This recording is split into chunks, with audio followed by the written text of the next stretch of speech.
नमस्कार मेरे प्यारे श्रोताओं, आज मैं आपके लिए एक अनोखी कहानी लेकर आई हूँ जो आपके दिल को छू जाएगी। तो बिना देर किए चलिए कहानी शुरू करते हैं। बहुत पहले की बात है। सनातन चौधरी सुंदरगढ़ के पुराने निवासी थे। उनके पूर्वजों ने सुंदरगढ़ की रियासत संभाली थी, परंतु समय के साथ रियासतें विलीन हो गई। पारिवारिक विभाजन में जमीन भी खंडित हो गई और सनातन बाबू के चाचा और चचेरे भाइयों ने अपनी जमीन बेचकर शहर में बसने का निर्णय लिया। अब वहां केवल सनातन बाबू अपनी पुश्तैनी हवेली में रहते थे, जिसमें लगभग 30 कमरे और 20 एकड़ जमीन थी। सनातन बाबू अविवाहित थे और उनके साथ केवल उनका पुराना नौकर रामदीन था। दिन भर मालिक और नौकर एक दूसरे के साथ बातें करते रहते थे। जमींदारी के हिसाब किताब के लिए सनातन बाबू ने एक मास्टर को रखा था, जो कि गणित पढ़ाता था और अपनी पत्नी के साथ रहता था।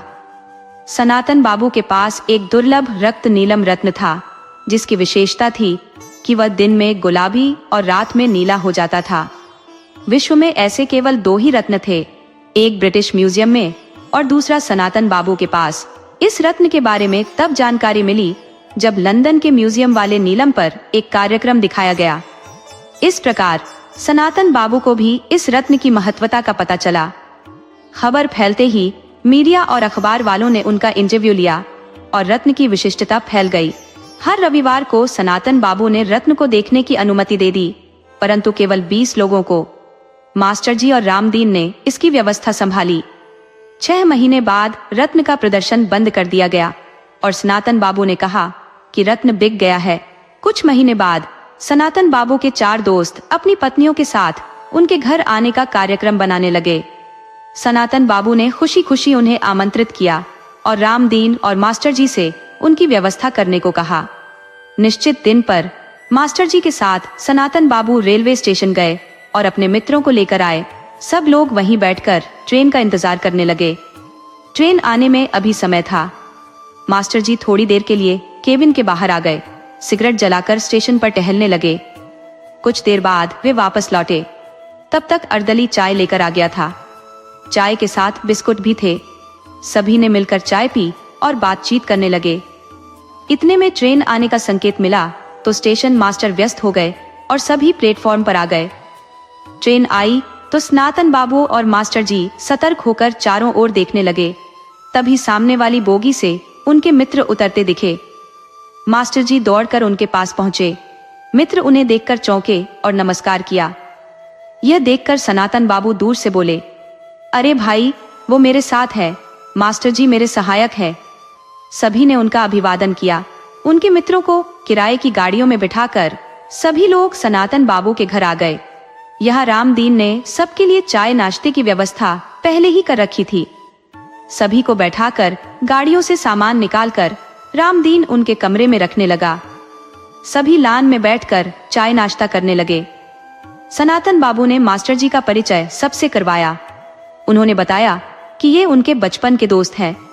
पहले सुकुमार जी और उनकी पत्नी रमा, फिर रजत जी और उनकी पत्नी दीपा, तीसरे नंबर पर गोपाल शंकर जी और उनकी पत्नी आशा, और चौथे नंबर पर बहसकर चटर्जी और उनकी पत्नी रेवती चटर्जी थे।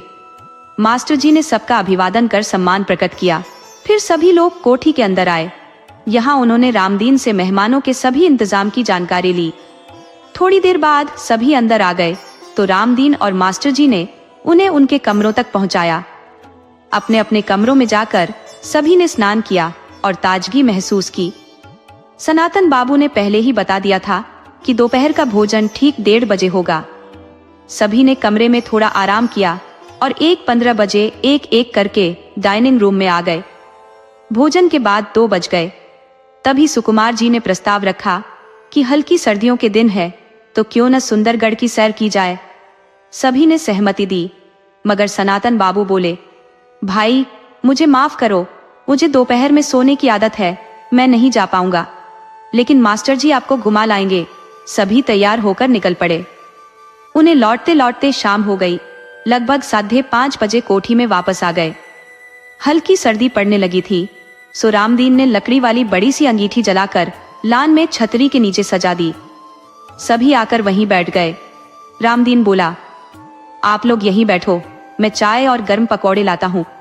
सभी बैठ गए। भीतर से सनातन बाबू भी आ गए। तभी रामदीन गर्म चाय और पकौड़े ले आया। चाय नाश्ता करते हुए सभी गपशप करने लगे। शाम ढलते ही सभी अंदर आ गए। सनातन बाबू ने पूछा कि डिनर कब करेंगे। सुकुमार जी बोले, भाई हम लोग लेट डिनर करते हैं, रात 10 बजे के आसपास महफिल जमाएंगे और उसके बाद ही डिनर होगा। सभी ने सहमति दी। तय हुआ कि सभी 10 बजे डाइनिंग हॉल में आ जाएंगे। सभी अपने अपने कमरों में चले गए। रात 10 बजे सभी डाइनिंग हॉल में इकट्ठा हो गए। शराब का कोई प्रबंध नहीं था। हाँ, कोल्ड ड्रिंक जरूर था। भुने काजू, पनीर के पकौड़े और चिकन टिक्का भी था। सभी साथ बैठे और पुरानी यादों के साथ हंसी मजाक का दौर चला। समय धीरे धीरे अपनी धारा में प्रवाहित हो रहा था। अचानक गोपाल नस्कर जी बोले, भाई सनातन, तुम्हारे पास वह अनमोल रत्न है, क्या हमें नहीं दिखाओगे? यह सुनकर रजत बाबू ने चुटकी लेते हुए कहा, रहने दो गोपाल, शायद उसने वह रत्न भेज दिया है, अब हमें कहां से दिखाएगा। सनातन बाबू हंसते हुए बोले, अरे भाई, वह तो इस मास्टर जी ने सुझाया था कि भीड़ से निजात पाने के लिए ये अफवाह फैला दी जाए। सच तो ये है कि वह रत्न आज भी मेरे पास ही है। तुम लोगों को क्यों नहीं दिखाऊंगा? तुम लोग तो मेरे अभिन्न मित्र हो, ऐसा सोचना भी मत। यह सुनकर रमा और दीपा ने एक साथ कहा, भाई साहब, हम सभी उसे देखने को उत्सुक हैं, कृपया दिखाइए ना। सनातन बाबू बोले, थोड़ा ठहरिए, मैं अभी लाता हूँ। उन्होंने मास्टर जी को संकेत किया और अपने कमरे में आ गए। कमरे में पहुंचकर उन्होंने मास्टर जी को दरवाजा बंद करने को कहा और स्वयं दीवार में लगी लोहे की अलमारी के सामने पहुंचे। उन्होंने जेब से चाबियों का गुच्छा निकालकर एक चाबी घुमाई, फिर दूसरी चाबी लगाई और अंततः तीसरी चाबी लगाने पर अलमारी का ताला खुला। सनातन बाबू ने अलमारी से एक नक्काशीदार लकड़ी की सुंदर छोटी संदूकची निकाली, उसे टेबल पर रखा और भीतर से एक सुनहरी चाबी निकाली। उस चाबी से उन्होंने अपनी सामान्य अलमारी के भीतर बने सेफ को खोला। जैसे ही सेफ खुला, लकड़ी से बनी डिब्बी निकालते ही पूरा कमरा चंदन की महक से भर गया। उन्होंने मास्टर जी को डिब्बी पकड़ाई और स्वयं सुनहरी चाबी से सेफ को बंद कर दिया। इसके बाद वे लोग बाहर डाइनिंग हॉल में आ गए। हॉल में आकर सनातन बाबू ने सभी को वह दिव्य रत्न दिखाया। सभी ने उस रत्न को बारी बारी से हाथ में लेकर देखा और चंदन की महक से मुग्ध हो गए। भास्कर बाबू ने पूछा, क्या इस रत्न को चंदन में ही रखना जरूरी है? सनातन बाबू बोले, हाँ भाई, अगर इसे दिन भर कम से कम 12 घंटे तक चंदन की डिब्बी में नहीं रखा गया तो इसकी रंग बदलने की खूबी समाप्त हो जाएगी। इसलिए हमारे पूर्वजों ने इसे स्थायी रूप से चंदन की डिब्बी में रखने की व्यवस्था की थी। रत्न देखकर सभी प्रसन्न हो गए। इसके बाद सबने डिनर की तैयारी शुरू की। सनातन बाबू अपने कमरे में उस दिव्य रत्न को वापस रखने चले गए। जैसे ही वे अपनी कुर्सी पर बैठे, लाइट चली गई। सभी चौंक गए, लेकिन 5 मिनट में ही लाइट वापस आ गई। डाइनिंग टेबल पर एक सुंदर सा केक रखा था और उस पर एक मोमबत्ती जल रही थी। तभी सभी लोग मिलकर सनातन बाबू को जन्मदिन की बधाई देने लगे और केक काटने को कहा। सनातन बाबू ने आश्चर्य से कहा, अरे, तुम लोगों को याद था? चारों दोस्तों ने एक साथ कहा, हाँ मित्र, और इसीलिए हम मास्टर जी को लेकर बाहर गए थे सारा इंतजाम करने के लिए। इसके बाद सभी ने मिलकर भोजन किया। कुछ दिन वहां छुट्टी बिताकर सनातन बाबू के चारों मित्र वापस चले गए। कुछ समय बाद एक दिन दोपहर में जब सनातन बाबू भोजन कर रहे थे, रामदीन रसोई में था। तभी 2 गुंडे नुमा युवक घर में घुस आए और सनातन बाबू को धमकाते हुए बोले, सुनो चाचा, भलाई इसी में है कि हमारी बात मानकर ये बिल्डिंग उस सेठ को बेच दो। वह अच्छा दाम दे रहा है, वरना बाद में पछताना पड़ेगा। ये धमकी सुनकर रामदीन घबरा गया। एक गुंडे सनातन बाबू को धमका कर चले गए। रामदीन ने आकर सनातन बाबू को संभाला। सनातन बाबू भोजन छोड़कर खड़े हो गए और अपने कमरे में चले गए। रामदीन ने सब काम निपटाने के बाद बाजार जाने का बहाना बनाकर मास्टर जी के पास पहुंचकर उन्हें सारी स्थिति बताई। ये सुनकर मास्टर जी ने उसे सांत्वना दी और बोले, मैं देखता हूँ। जब मास्टर जी लौटे तो सनातन बाबू लॉन में बैठे थे। मास्टर जी ने ऐसे व्यवहार किया जैसे उन्हें दोपहर की घटना का कोई ज्ञान न हो। सनातन बाबू भी सहज दिखने का प्रयास कर रहे थे।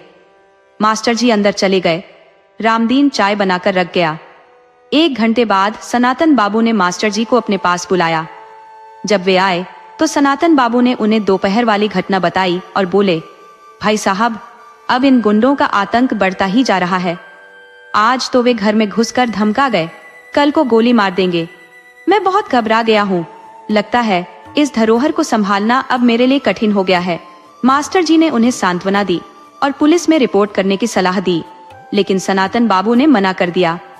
मास्टर जी घर लौटे तब रात के 8 बज रहे थे।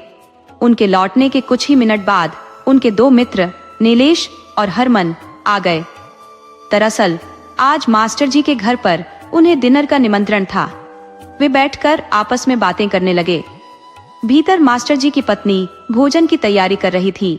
रात के 9:15 बजे सनातन बाबू के घर की घंटी बजी। रामदीन ने दरवाजे की बत्ती जलाकर बाहर देखा तो एक रईस दिखने वाला व्यक्ति खड़ा था। सनातन बाबू ने रामदीन को दरवाजा खोलने का संकेत दिया। रामदीन दरवाजा खोलकर उसे बैठक में ले गया। थोड़ी देर में सनातन बाबू आए और उस व्यक्ति का अभिवादन किया। दोनों बैठ गए। सनातन बाबू बोले, तो आप ही हैं सेठ नंदनी? जी बाबूजी, मैंने ही दिन में आपको फोन करके आने को कहा था। सनातन बाबू बोले, देखिए हीरानंद लालू जी, मैं वह नीलम बेचने के मूड में बिल्कुल नहीं हूँ। मैंने आपको दिन में ही बता दिया था। आप व्यर्थ में मेरा और अपना समय खराब कर रहे हैं। हीरानंदानी ने मुस्कुराते हुए कहा, बाबूजी, मैं आपको इसके लिए मुंह मांगी कीमत देने को तैयार हूँ, बस आप हामी भर दीजिए। सनातन बाबू ने फिर इनकार किया। हीरानंदानी बोला, सोच लीजिए बाबू, मैं आपको 1 करोड़ रुपए दे सकता हूँ। सनातन बाबू ने इनकार में सिर हिलाया। वह फिर बोला, 1.5 करोड़? सनातन बाबू ने थोड़ी देर सोचकर फिर मना कर दिया। हीरानंदानी ने कहा, 2.5 करोड़ रुपए? यह सुनकर सनातन बाबू की आंखें फटी रह गईं। सौदा तय हो गया। अगले दिन भुगतान करने का वादा करके हीरानंदानी चला गया। रामदीन ने भी सारी बातें सुनी। अगले दिन सुबह सनातन बाबू ने रामदीन और मास्टर जी को घर बुलाया और उन्हें स्कूल से छुट्टी लेकर आने को कहा। मास्टर जी आ गए। दोपहर 2:30 बजे हीरानंदानी आया। उसने भुगतान किया और नीलम लेकर चला गया। सनातन बाबू ने मास्टर जी को 2.5 करोड़ रुपए गिनने में लगा दिया। मास्टर जी ने रुपए गिनकर सनातन बाबू को दे दिए, जिन्होंने उन्हें अलमारी में रख दिया। मास्टर जी घर लौट गए, जहां उनके दोनों दोस्त भी आ गए थे। मास्टर जी ने आज की डील पर चर्चा की। डील की राशि और नगद भुगतान के बारे में सुनकर दोनों दोस्तों की आंखें फटी रह गईं। अगले दिन मास्टर जी अपने निर्धारित समय पर सनातन बाबू के घर गए। सब कुछ सामान्य था। मास्टर जी अपना काम निपटाकर 8:30 बजे घर लौट आए। सनातन बाबू भी अपने डिनर की तैयारी कर रहे थे। तभी बाहर गेट पर धमाके की आवाज आई। उसे सुनकर रामदीन भागा। वहां उसने 2 लड़कों को मारते हुए देखा, मगर अंधेरे की वजह से पहचान नहीं सका। सनातन बाबू ने मास्टर जी को फोन कर घटना की जानकारी दी। मास्टर जी ने उन्हें पुलिस को सूचित करने का आग्रह किया, लेकिन सनातन बाबू ने रात में ही नहीं, सुबह देखने का निर्णय लिया। रात भर वे विचार मग्न रहे कि यह कृत्य बिल्डर के इशारे पर ही हुआ होगा। अगले दिन सुबह मास्टर जी चाय पी रहे थे जब फोन की घंटी बजी। दूसरी ओर से रामदीन की घबराई आवाज में खबर मिली कि सनातन बाबू को रात में किसी ने गोली मार दी।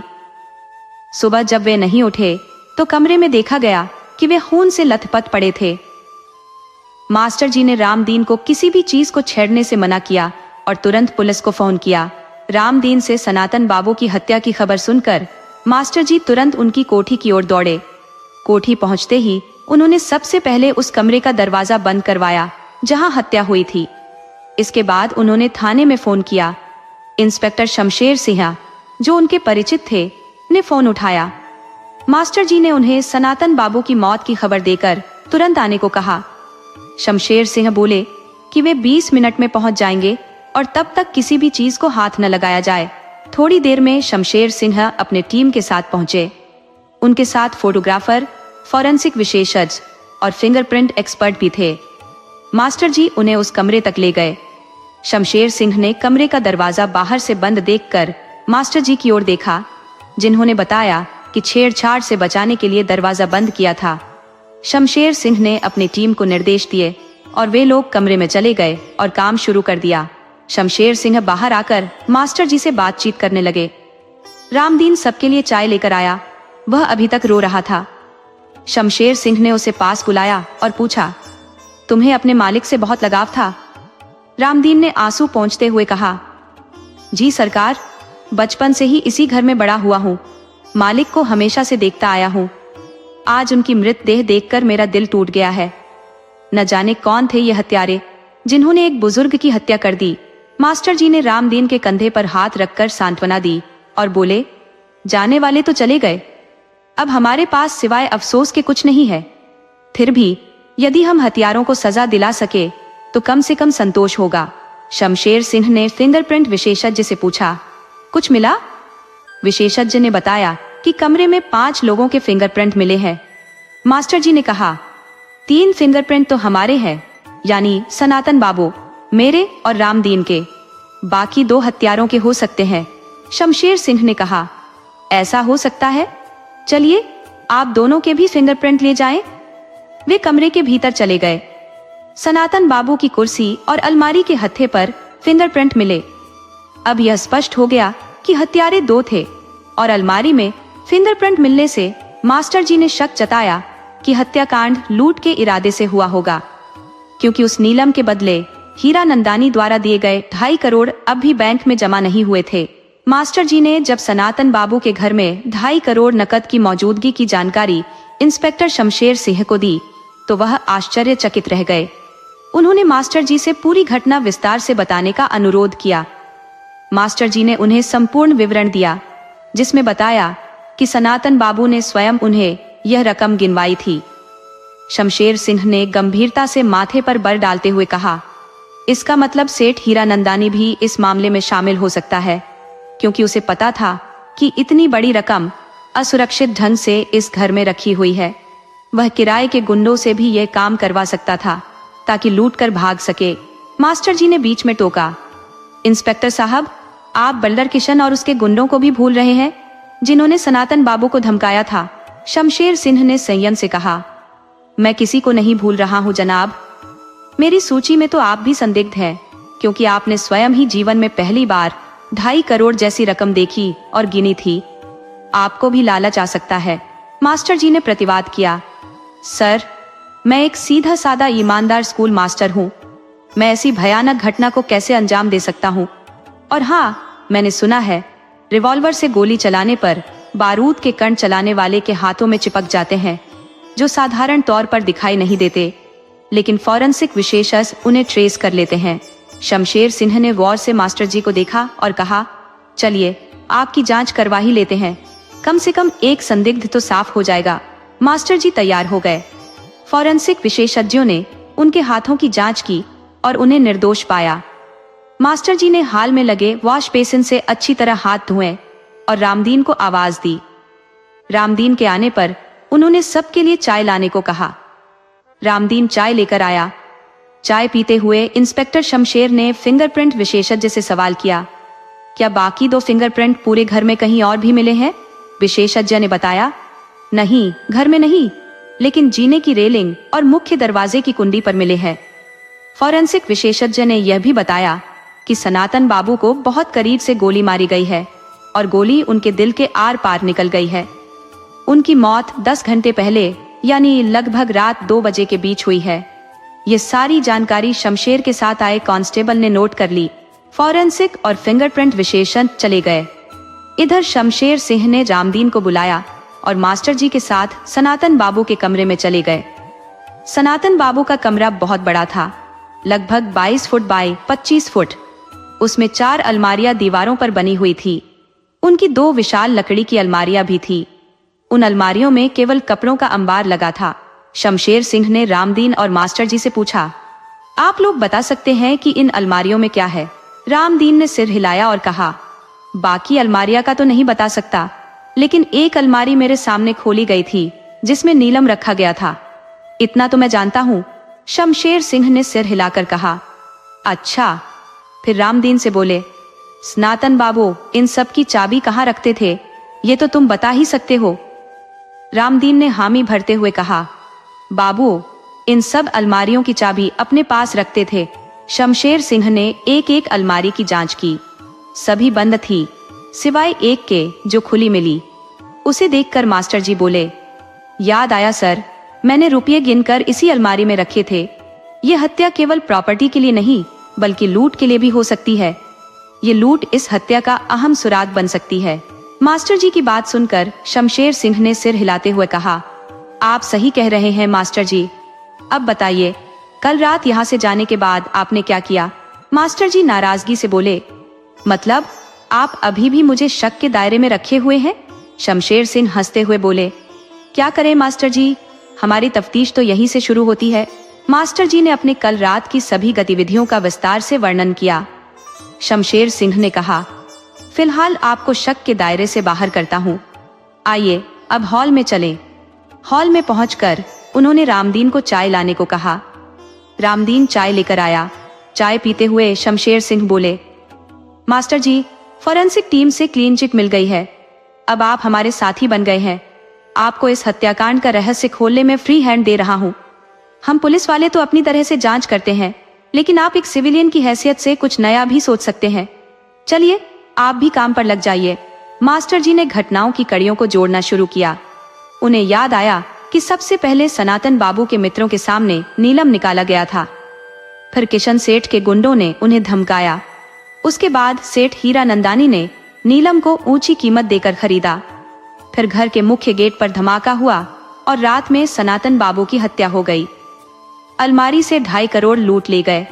इन घटनाओं का आपस में कोई प्रत्यक्ष संबंध नहीं दिखाई दे रहा था, इसलिए मास्टर जी ने विभिन्न संदिग्धों की सूची बनाई। इसमें सबसे ऊपर नाम आया किशन सेठ और उसके गुंडों का, जिन्होंने सनातन बाबू को साफ तौर पर जान से मारने की धमकी दी थी। मास्टर जी ने सोचा कि किशन सेठ इस प्रॉपर्टी को किसी भी प्रकार से हासिल करना चाहता था। दोनों गुंडे जो आए थे उन्होंने भी धमकी दी थी, लेकिन मास्टर जी जानते थे कि किशन सेठ के गुंडों ने आज तक कोई हत्या नहीं की थी और उन्हें घर में रखे रुपए के बारे में जानकारी भी नहीं थी। फिर वे हत्या करने के बाद रुपए कैसे लूट सकते थे? इस विचार के बाद मास्टर जी ने तय किया कि वे शमशेर इंस्पेक्टर से मिलेंगे और किशन सेठ और गुंडों के बारे में चर्चा करेंगे। वे सनातन बाबू के घर से रामदीन को बताकर निकल पड़े। चलने से पहले फोन पर उन्होंने शमशेर से पूछा तो उसने कहा, आ जाओ, मैं थाने में ही हूँ। अभी आधे घंटे में पोस्टमार्टम रिपोर्ट आ जाएगी। साथ मिलकर इस मामले की कड़ियां जोड़ते हैं। मास्टर जी थाने पहुंच गए। शमशेर अपने केबिन में बैठे थे। जैसे ही मास्टर जी पहुंचे, शमशेर बोले, मास्टर जी, पहले हम चाय पीते हैं, फिर चर्चा शुरू करेंगे। तभी कांस्टेबल चाय लेकर आया। चाय पीते हुए शमशेर ने मास्टर जी से पूछा, आपकी क्या राय है? मास्टर जी ने किशन सेठ और उसके गुर्गों की कारस्तानी बताकर अपने विचार रखे। ये सब सुनकर शमशेर बोले, तुमने बिल्कुल सही विश्लेषण किया है, लेकिन यह भी तो हो सकता है कि एक साथ इतनी बड़ी रकम पाकर सनातन बाबू खुद ही अचंभित हो गए हों। हो सकता है उन्हें नींद नहीं आ रही हो और वे रुपये गिनने बैठ गए हों। उन्होंने सोचा होगा, इतनी रात कौन आएगा, मगर उनकी बदकिस्मती से किशन सेठ के गुंडे वहां पहुंच गए हों। उन्हें सिर्फ धमकाना था, लेकिन इतनी रकम देखकर उनका दिमाग फिर गया और उन्होंने सनातन बाबू की हत्या कर दी।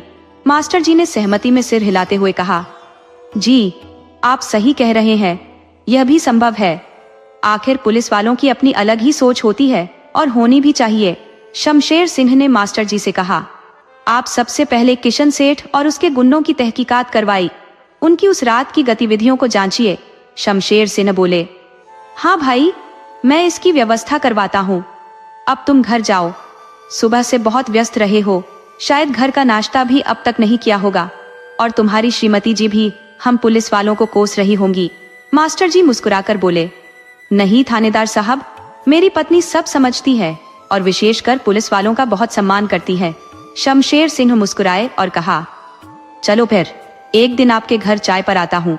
मास्टर जी मुस्कुराते हुए थाने से बाहर चले गए। शमशेर ने रामदीन की मदद से किशन सेठ और उसके गुंडों की पहचान करवाई और उन्हें ग्वालियर थाने में बुलाया गया। किशन सेठ ने उन दोनों को पहचानने से भी इनकार कर दिया। दोनों गुंडे चिल्लाकर बोले, थानेदार साहब, ये झूठ बोल रहा है। इसने हमें सनातन बाबू को धमकाने के लिए 5,000 दिए थे।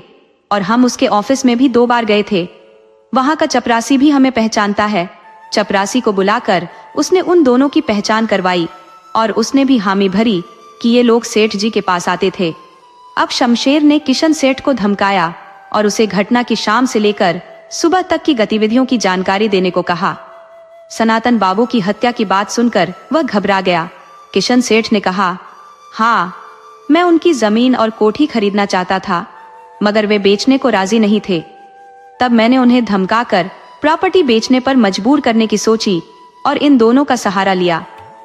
मगर मैं सच कहता हूँ, मुझे उस नीलाम की रकम या उन पैसों की कोई जानकारी नहीं थी। इन दोनों को यदि किसी प्रकार से भनक लगी हो तो मैं नहीं जानता। उसने अपनी उस दिन की सारी गतिविधियों की जानकारी इंस्पेक्टर को दे दी। शमशेर ने किशन सेठ की गतिविधियों का परीक्षण करवाया और उसकी बात सही निकली। उसे संतुष्ट होकर शमशेर ने छोड़ दिया, मगर उसके दोनों गुर्गों को अभी तक लॉकअप में रखा गया।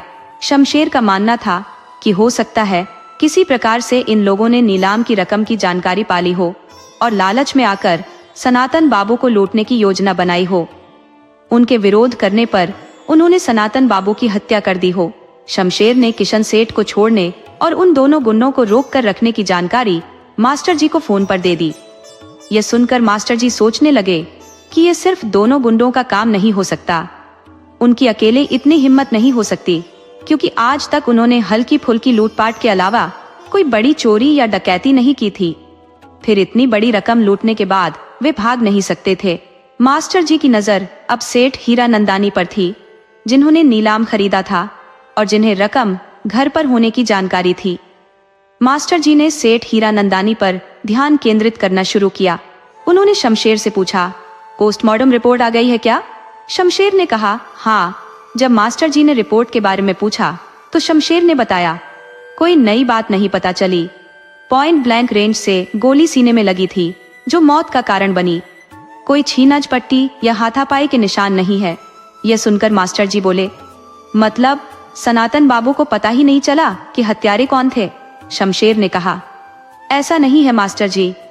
जब हम सनातन बाबू के कमरे की तलाशी ले रहे थे तब मुझे एक टूटा हुआ बटन दिखाई दिया। उस वक्त उसे मैंने कोई तवज्जो नहीं दी थी, परंतु उसे सीजर रिपोर्ट में दर्ज करा दिया। वह यही मालखाने में सनातन बाबू की चीजों के साथ ही होगा। ये बटन मिलने की बात आई गई हो गई। मास्टर ने शमशेर से कहा, मेरी नजर में अगले संदिग्ध सेठ हीरानंदानी है, क्योंकि उन्होंने ही पता किया था कि नीलम खरीदने के बाद उस रात सनातन बाबू के पास 2.5 करोड़ नकद रखे हुए थे, और हाँ, उन्हें उस अलमारी की भी जानकारी थी जहां पैसे रखे गए थे। शमशेर ने सेठ हीरानंदानी की गुप्त निगरानी शुरू करवा दी। 2 दिन बाद शमशेर ने फोन करके मास्टर को बुलाया और बताया, हीरानंदानी की हरकतें संदिग्ध लग रही हैं। सेठ के जरायम पैसे और संबंध उनके नामी लेन देन का हिस्सा है। उन्होंने नीलम को अंतर्राष्ट्रीय बाजार में भेजने के लिए दलालों से संपर्क करना शुरू कर दिया है। उन्होंने कीमत भी रखी है 8 करोड़। दलाल अंतर्राष्ट्रीय तस्करों से संपर्क कर रहे हैं और अभी तक 5.5 करोड़ का ऑफर आ चुका है, मगर हीरानंदानी मान नहीं रहे हैं। शमशेर ने कहा, हीरानंदानी ने पिछले 2 दिनों में करीब 3 करोड़ का नकद लेन देन किया है। अब इतना नकद रुपया उनके पास कहां से आया, ये तो जरूर जांच का विषय है। मास्टर जी ने कहा, एक बार उससे पूछताछ तो कर ही लीजिए आप। इंस्पेक्टर बोला, इतना आसान नहीं होगा, उसके बड़े बड़े अधिकारियों से संबंध है। मास्टर जी बोले, उसे सीधे ना बुलाकर पुलिसिया हथकंडों से उठा लो। इंस्पेक्टर हंस दिया और बोला, मास्टर तुम मुझे मरवाओगे? फिर बोला, आइडिया बुरा नहीं है, चलो देखते हैं। रात करीब 10 बजे हीरानंदानी नजदीकी शहर के एक होटल से बाहर निकला। होटल से निकलकर अपनी कार में अकेले ही लौट रहा था। होटल के बाहर 2 कारें भी थी जो उसकी गाड़ी के साथ चल पड़ी। रास्ते में थोड़ा सा जंगल का इलाका पड़ा। तीनों कारें आगे पीछे चल रही थी। अचानक पीछे आ रही 2 कारों में से एक ने स्पीड बढ़ाई और हीरानंदानी की कार को ओवरटेक करके थोड़ी दूर जाकर रुक गई। हीरानंदानी ने भी ब्रेक लगा दिए, मगर रुकते रुकते उसकी गाड़ी आगे वाली गाड़ी से टकरा गई। टकराने के बाद 2 लड़के बाहर निकले और हीरानंदानी पर बरस पड़े। हीरानंदानी बार बार माफी मांग रहा था, मगर वे तो झगड़ने पर उतारू थे। उन्होंने हीरानंदानी को गाड़ी से बाहर खींचा और उसकी गाड़ी में तोड़फोड़ शुरू कर दी। तभी दूसरी गाड़ी से 2 युवक और उतरे और उनसे पूछा, क्या मामला है? लड़के बोले, आप लोग अपने रास्ते जाओ, हमारा हिसाब हम खुद चुकता करेंगे। दोनों युवकों ने पहले समझाने की कोशिश की, फिर एक एक झपट रसीद कर दी। वे लड़के भाग गए। युवकों ने हीरा नंदानी की कार की तरफ देखा और बोले, अरे आपकी गाड़ी तो चलने लायक भी नहीं रही, आप चाहें तो हम आपको लिफ्ट दे सकते हैं।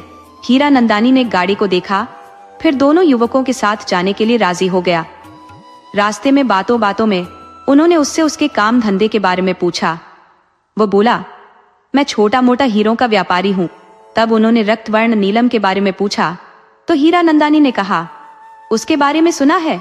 इस पर वे बोले, दरअसल हम उसे खरीदने में रुचि रखते हैं, अगर हमें उसका पता चल सके तो हम मुंह मांगे दाम देने को तैयार हैं। उनकी बातों से हीरा नंदानी में लालच उत्पन्न हो गया और उसने कहा, आप चाहे तो मैं आपको नीलम दिलवा सकता हूँ। दोनों युवक बहुत उत्साहित होकर बोले, आप बस हमें नीलम दिलवा दे, हम उसे तुरंत खरीदना चाहते हैं। हीरा नंदानी बोला, ठीक है, चलिए मैं आपको ले चलता हूँ। इस पर वे बोले, पहले हम अपने घर चलते हैं, कैश और कार्ड रखने, फिर चलते हैं।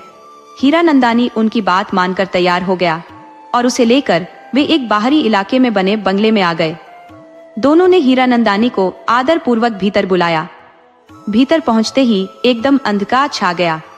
कुछ लोग उन तीनों पर झपट पड़े। आनन फानन में उन्हें पकड़कर कुर्सियों से बांध दिया गया और फिर लाइट आ गई। हीरा नंदानी ने आंखें मिचमिचाते हुए चारों तरफ देखा तो उसे आसपास कुछ नकाबपोश दिखाई दिए। सबके हाथों में रिवॉल्वर थी और उन्होंने उन लोगों को निशाने पर लिया हुआ था। हीरा नंदानी के बाजू में ही 2 कुर्सियों पर वे युवक भी बंधे हुए थे। नकाबपोशों में से एक लंबे चौड़े पहलवान टाइप के व्यक्ति ने आगे बढ़कर हीरा नंदानी से पूछा, सेठ, सनातन बाबू से जो नीलम खरीदा था वो कहाँ है? हीरा नंदानी बोला, वह तो मेरे बैंक के लॉकर में है। जब उसने पूछा कि जो 2.5 करोड़ तुमने उसकी हत्या कर लूटे हैं वे कहाँ है, तो हीरा नंदानी चौंक कर बोला, मैंने कोई रुपया नहीं लूटा, मैंने तो उन्हें नकद भुगतान किया और नीलम लेकर सीधा अपने घर आ गया। नकाबपोश फिर बोला, और उस रात को ही तुमने प्लान बनाकर अपने गुंडों के साथ वापस आकर रुपए लूट लिए। हमारे पास पुख्ता जानकारी है, जल्दी बताओ रुपए कहाँ है, वरना तुम्हारी खोपड़ी उड़ा दूंगा। हीरा नंदानी ने कहा, आप लोग विश्वास क्यों नहीं करते? मैंने कोई रुपये नहीं लूटे, मैं तो नीलम खरीद कर वापस आ गया और अगले दिन जब सनातन बाबू की हत्या हुई तो मैं ट्रेन में था, क्योंकि मैं नीलम के सौदे की बात करने पड़ोसी शहर गया था। तब नकाबपोश बोला, सेठ, तुम सीधे सीधे हमें बता 2.5 करोड़ कहाँ है? हमें सिर्फ नगद रुपए चाहिए, नीलम तुम रख लो, अगर नहीं बताया तो मैं तुम्हारी खोपड़ी उड़ा दूंगा। हीरा नंदानी रोने लगा। पोस्ट आगे बढ़कर उसे समझाने के भाव से बोला, देखो सेठ, हमें सिर्फ रुपयों की जरूरत है, सीधे तौर पर बता दो, वरना अभी के अभी तुम्हारी खोपड़ी उड़ा दूंगा। हीरा नंदानी बड़े ही दयनीय स्वर में रोते हुए बोला, भाई साहब, आप चाहे मेरी जान ले लो, मगर जो चीज मैंने ली ही नहीं है उसे मैं कैसे लौटा सकता हूँ? हाँ, आप चाहो तो मेरी जान बख्शने के बदले मुझसे वह नीलम ले लो, उसे खरीद कर मेरी तो जान पड़ी बनाई है। नकाबपोश ने दूसरे साथी की ओर देखा। उसने सिर हिलाकर कुछ इशारा किया तो नकाबपोश बोला, आज रात तक का वक्त हम तुम्हें देते हैं सेठ, अच्छी तरह सोच लो, कल सुबह हम फिर दोबारा आएंगे, तब तक हमारे साथ तुम मेहमान बनकर रहोगे। ये सुनकर वे दोनों युवक जिन्होंने हीरा नंदानी को लिफ्ट दी थी बोले, भाई, हमने तुम्हारा क्या बिगाड़ा है? हमने तो इस मजबूर सेठ की सहायता की थी, इसलिए उसे लिफ्ट दी थी, अब हमें तो छोड़ दो। नकाबपोश ने अपने साथियों को इशारा किया तो एक नकाबपोश आगे बढ़कर उन्हें खोल दिया। नकाबपोश ने हिदायत दी, चुपचाप अपने कमरे में चले जाओ, कोई हरकत नहीं, वरना गोली सीधे सर पर लगेगी। दोनों युवक चुपचाप वहां से चले गए। कमरे में सिर्फ सेठ रह गया।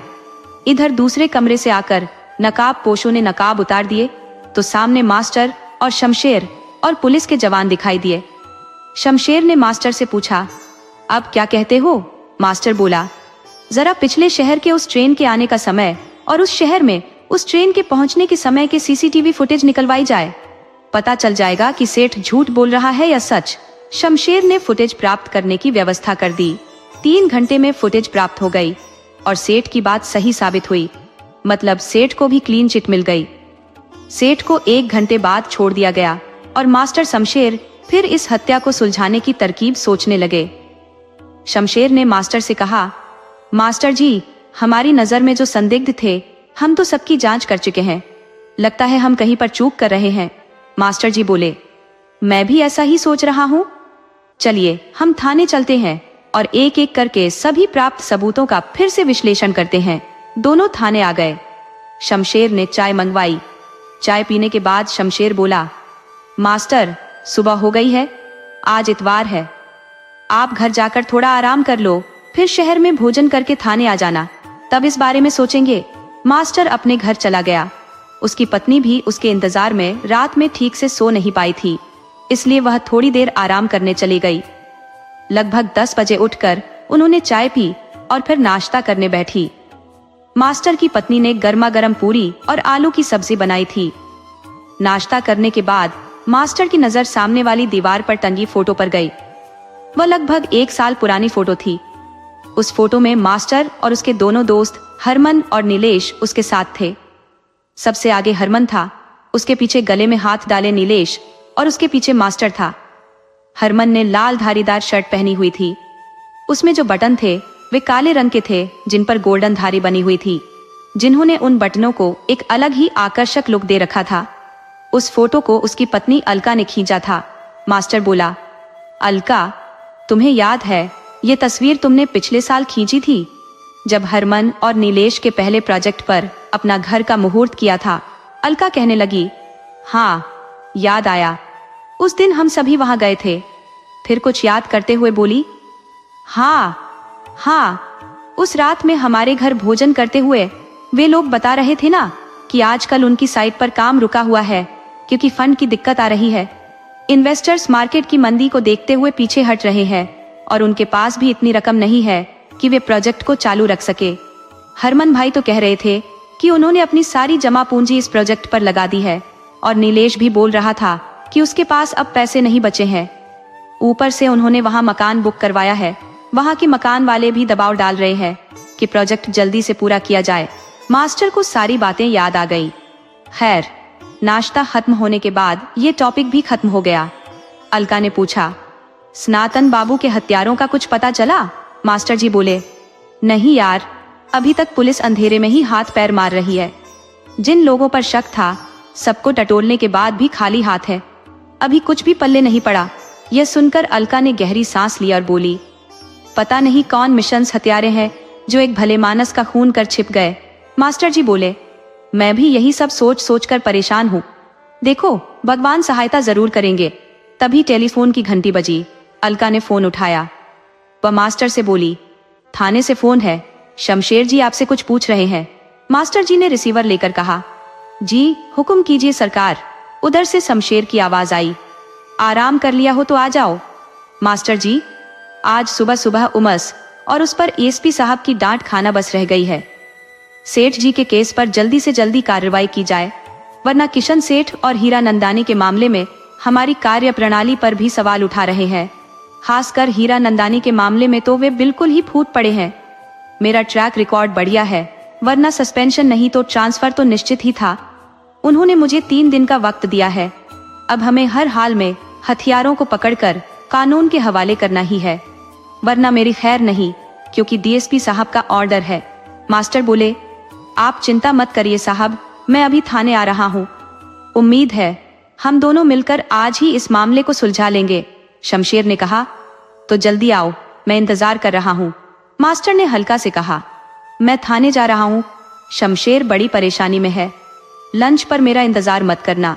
अलका बोली, ठीक है, मगर रात को हरमन और नीलेश हमारे साथ घर पर डिनर करने वाले हैं, ये याद है ना? मास्टर बोले, अरे बाप रे, मैं तो भूल ही गया, आज तुम्हारा जन्मदिन है। सॉरी, और हाँ, हैप्पी बर्थडे डियर। उन्होंने अपनी पत्नी को आलिंगन में लिया और बोला, तुम जो हजारों साल के दिन हो, 50,000। अलका मुस्कुराते हुए बोली, बस रहने भी दो, जैसे हर साल आज का दिन तुम्हें याद ही रहता है। वो तो मैं ही हर साल याद दिलाती हूँ, तुम तो हर बार भूल ही जाते हो। मास्टर जी हाथ जोड़कर बोले, जो आ गया जहां पर ना। अलका बोली, लो, अब जनाब ने मेरा जेंडर ही बदल दिया। और दोनों हंसने लगे। मास्टर ने उसे एक बार फिर आलिंगन में लिया और फिर थाने की ओर चल पड़े। थाने में शमशेर बहुत उदास सा लग रहा था। मास्टर समझ गए कि उसे बड़ी डांट पड़ी है। वह उसके केबिन में आया और शमशेर ने बैठने का इशारा किया। थोड़ी देर मौन रहा, फिर मास्टर ने चुप्पी तोड़ी। थानेदार साहब, ये चुपचाप बैठे रहने से काम नहीं चलेगा।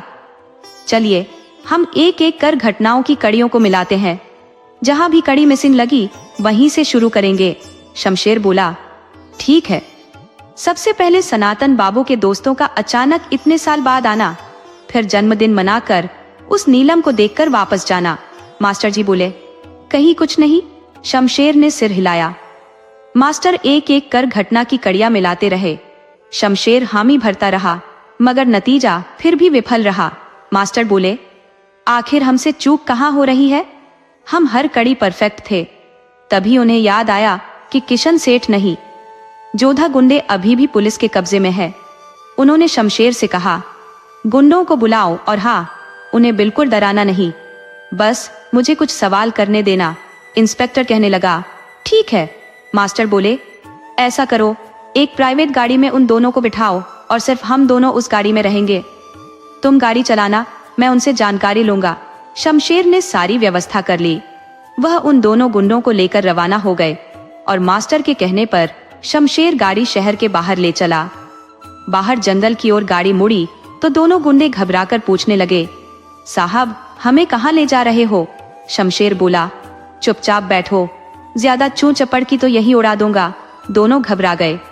उन्हें घबराते देखकर मास्टर बोले, सुनो भाई, थानेदार साहब का दिमाग बहुत ही घूम चुका है सनातन बाबू के मामले में।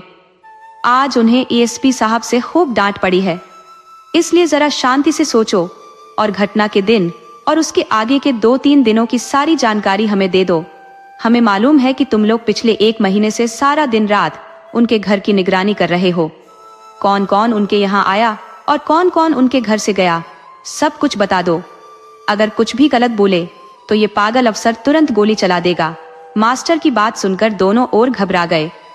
उन्होंने एक दूसरे को देखा और आंखों आंखों में कुछ इशारे किए, फिर एक एक कर सवाल कहने लगे।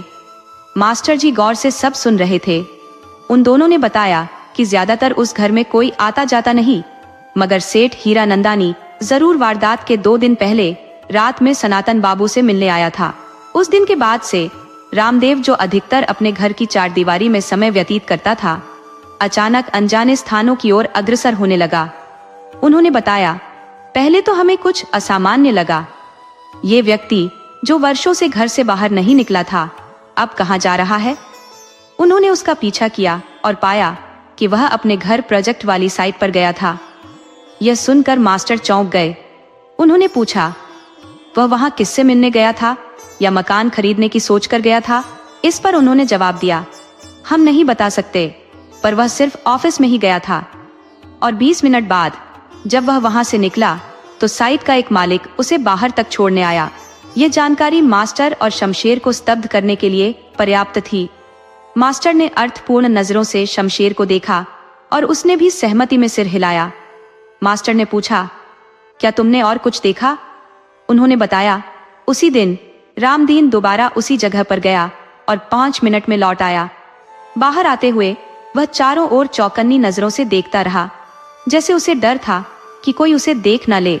इस जानकारी पर मास्टर और शमशेर एक बार फिर चूक गए। शमशेर ने गाड़ी में जोर से ब्रेक मारी। गाड़ी एक आवाज के साथ झटका खाकर रुक गई। शमशेर बोले, कितनी बार रामदीन वहां गया? तो उनमें से एक ने बताया, अगले दिन वह सिर्फ एक बार वहां गया, मगर उस दिन दोनों ही मालिक वहां नहीं थे, सो वह चुपचाप लौट आया। मास्टर बोले, तो सनातन बाबू की हत्या के बाद रामदीन की कोई विचित्र गतिविधि दिखाई दी थी? इस पर वे एक साथ बोले, वैसे तो कोई खास नहीं, मगर हत्या वाले दिन रामदीन बाजार के बीचों बीच लगभग 15 मिनट खड़ा रहा। उसने न तो किसी दुकान का रुख किया और न ही कुछ खरीदा, मगर फिर अचानक अपने घर के एक मालिक को देखकर उसने सिर को हल्का झटका दिया और वापस लौट आया। ये बातें सुनकर मास्टर बोले, थानेदार साहब, इन लोगों ने आपको सारी जानकारी दे दी है, अब इनकी कोई जरूरत नहीं। ये सुनते ही दोनों गिड़गिड़ाते हुए बोले, साहब हमें मत मारना, हमारे छोटे छोटे बच्चे हैं, वे अनाथ हो जाएंगे। इस पर मास्टर बोले, अरे पागलों, मैं तो इनसे तुम्हें छोड़ देने के लिए कहने जा रहा था। ये सुनकर शमशेर भी हंस पड़े और बोले, जाओ भागो यहाँ से, मगर हाँ, अब आगे से गुंडागर्दी नहीं चलनी चाहिए, वरना इस बार एनकाउंटर करके ही छोड़ूंगा। गाड़ी की दिशा तेजी से थाने की ओर मोड़ दी गई। थाने पहुंचकर शमशेर बोले, यार मास्टर, इन लोगों की बातों से तो ये लगता है कि कुछ खिचड़ी पक रही है, मगर हत्या की गुत्थी अब भी नहीं सुलझ रही। अभी हमारे पास रामदीन के खिलाफ कोई पुख्ता सबूत नहीं है और न ही उन बिल्डरों के खिलाफ, इसलिए हम खाली हाथ ही हैं। उधर मास्टर कुछ और ही सोच रहे थे। उन्होंने शमशेर से मौके पर मिली वस्तुओं को देखने की इच्छा व्यक्त की। संजय उन्हें मालखाने में ले गया और मौके पर मिली वस्तुओं को दिखाया। शमशेर ने देखा, अलग अलग पॉलीपैक में सारी वस्तुएं रखी थी। 2 बुलेट के खाली खोल, एक बड़ा चमड़े का बैग जिसमें दस्तावेज थे, उस अलमारी की चाबी जिसमें रुपये रखे थे, सनातन बाबू की चप्पल, कांसे का गिलास, एक बढ़िया बोन चाइना की क्वार्टर प्लेट और एक छोटा सा कमीज का बटन। मास्टर ने सारी चीजें बड़ी गौर से देखी, मगर कुछ भी संदिग्ध नहीं पाया। फिर वे लोग शमशेर के केबिन में वापस आ गए। मास्टर बोले, भाई, एक बढ़िया चाय और कुछ हल्का फुल्का नाश्ता मंगवा लो। जमशेद ने तुरंत कांस्टेबल को वह सब लाने के लिए कहा। शमशेर चुपचाप इंतजार कर रहा था कि मास्टर कुछ बोलेगा, लेकिन मास्टर ने उन वस्तुओं के बारे में एक शब्द भी नहीं कहा, बल्कि शमशेर से बोले, थानेदार साहब, आज रात मेरे घर डिनर पर आओ, मेरी पत्नी अलका का जन्मदिन है। शमशेर बोले, मास्टर, या नौकरी पर बने रहना है और तुम डिनर पर बुला रहे हो? मजाक छोड़ो और सोचो क्या करना है। मास्टर बोले, सब भगवान पर छोड़ दो, क्या पता वह किस रूप में तुम्हारी सहायता कर दे। तुम तो टेंशन फ्री होकर रात को डिनर पर आओ, और हाँ, हाथ में फोर्स तैयार रखना, रात में फोर्स को तैयार रखना, शायद भगवान तुम्हारी मदद कर दे। शमशेर बोले, पहले यह मत पूछो और सच बताओ, तुम्हें कोई लीड मिली है क्या? मास्टर बोले, नहीं भाई, मैं तो फिलहाल इस बारे में सोच ही नहीं रहा हूँ, बल्कि बीवी को आज क्या उपहार दूं ये सोच रहा हूँ। वह शमशेर से विदा लेकर चले गए। निकलने से पहले बोले, थानेदार साहब, आते वक्त अपने साथ रामदीन को भी ले आना, मैंने भी उसे निमंत्रण दिया है। शाम को मास्टर के घर पर एक एक करके मेहमान आने लगे। सबसे पहले हरमन और नील आए। हरमन ने आज मास्टर के अनुरोध पर वही शर्ट पहनी थी जिसे वे उन तीनों दोस्तों की फोटो में पहने हुए थे। दरअसल यह शर्ट मास्टर की बहुत फेवरेट थी और खास मौकों पर वह हरमन को यही शर्ट पहनने के लिए कहता था, इसलिए हरमन ने आज भी उनके अनुरोध को स्वीकार करके पहन ली। फिर थोड़ी देर बाद ही शमशेर अपने साथ रामदीन को लेकर आ गए। उनके पीछे एक व्यक्ति और थोड़ा सहमा हुआ सा आया। उसे देखते ही मास्टर बोले, अरे मुश्ताक, आओ भाई, संकोच मत करो, इसे अपना घर समझो। वह थोड़ा सकुचाते हुए भीतर आ गया। उसे आते देखकर सभी ने उसे अपरिचित नजरों से देखा, सिवाय रामदीन के।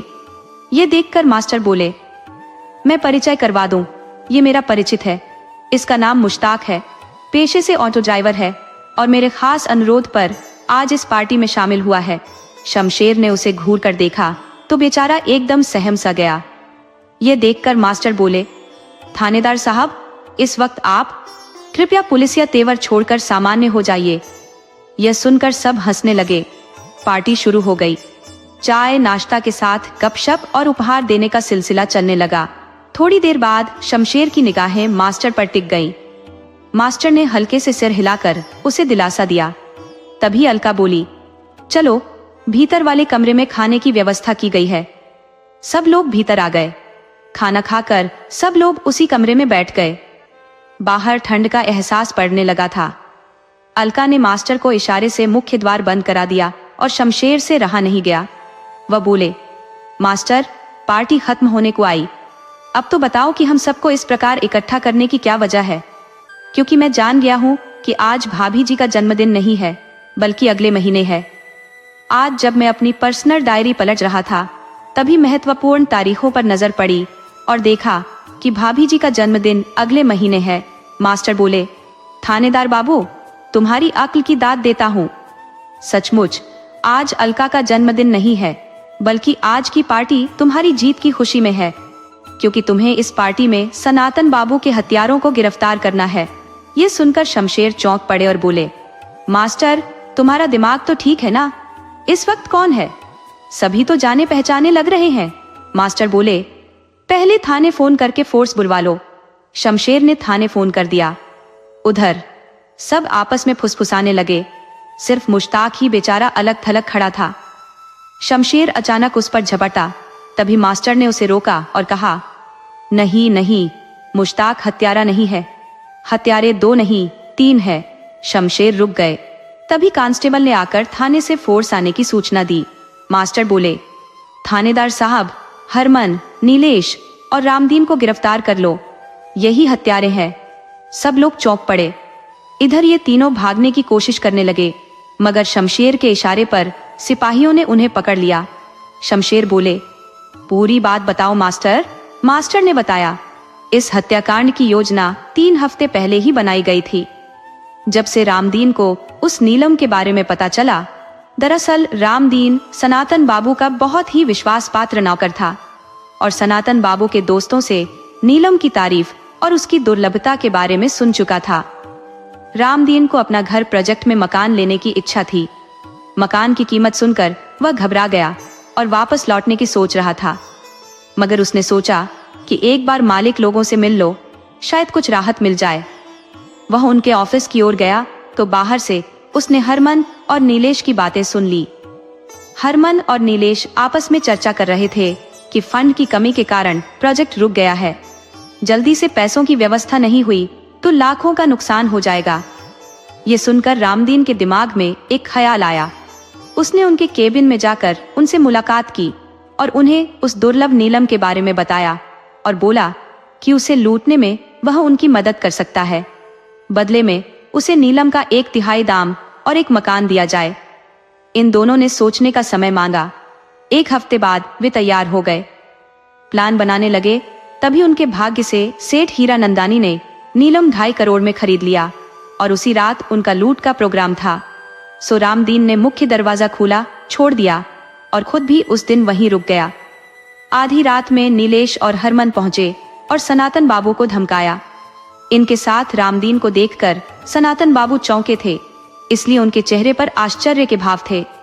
हरमन ने जब उनसे चाबी छीनने की कोशिश की, तभी हाथापाई में उनके साइड का बटन टूट कर गिर गया। आज आप देख सकते हैं कि हरमन की शर्ट में एक बटन अनमैच्ड लगा हुआ है। नीलेश ने गोलियां चलाई तो रामदीन ने अलमारी खोलकर नीलम उन्हें सौंप दिया। शमशेर बोले, मुश्ताक का क्या रोल है? मास्टर बोले, मुझे इस केस को सुलझाने में सबसे बड़ी मदद मुश्ताक ने ही की है। पहली लीड उसी ने दी थी। दरअसल ये वही ऑटो ड्राइवर है जिसने 2 बार रामदीन को अपना घर की साइट पर और 1 बार हरमन के घर पर पहुंचाया था। शमशेर ने तीनों को गिरफ्तार कर लिया और मास्टर का धन्यवाद दिया। उसकी मदद से यह केस डेडलाइन से पहले ही हल हो गया। अगले दिन एसपी साहब ने शमशेर को बधाई दी और अखबारों में इस केस को हल करने वाले जीनियस के रूप में इंस्पेक्टर के गुणगान किए गए और उनकी तारीफ की गई।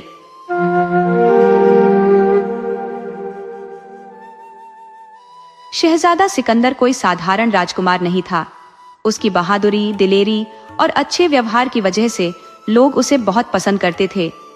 उसकी आंखों में एक खास चमक थी जो किसी को भी अपनी ओर खींच लेती थी। हर महफिल में उसकी मौजूदगी सबसे अलग होती थी, लेकिन उसे कभी किसी खूबसूरत लड़की की तरफ आकर्षण महसूस नहीं हुआ। यह सब तब बदला जब वह पहली बार शुमाला से मिला। एक दिन सिकंदर अपने शाही घोड़े पर सवार होकर जंगल के पास एक झील के किनारे आया। यह झील एक पुरानी कहानी की वजह से मशहूर थी। लोग कहते थे कि यह कोई साधारण जगह नहीं है, बल्कि परियों के नहाने की जगह है। लेकिन सिकंदर ऐसी बातों पर विश्वास नहीं करता था। उस दिन हवा में एक अजीब सा सुकून था। झील का पानी इतना साफ था कि उसमें आसमान का प्रतिबिंब दिखाई दे रहा था। सिकंदर घोड़े से उतरकर पानी को देखने लगा। तभी एक आवाज आई, तुम कौन हो? सिकंदर ने जिंदगी में बहुत सी आवाजें सुनी थी, लेकिन यह आवाज बिल्कुल अलग थी। बहुत ही नरम और मधुर, ऐसी कि सुनने वाला बार बार सुनना चाहे। जैसे ही सिकंदर ने मुड़कर देखा, वह खुद को संभाल नहीं सका। उसके सामने एक खूबसूरत लड़की खड़ी थी, जिसके गीले बाल उसकी कमर तक लहरा रहे थे। उसकी आंखें समंदर की गहराई जैसी थी और उसकी सफेद पोशाक हवा में लहरा रही थी। मैं सिकंदर हूँ, इस सल्तनत का शहजादा। लेकिन तुम कौन हो? सिकंदर ने हैरानी से पूछा।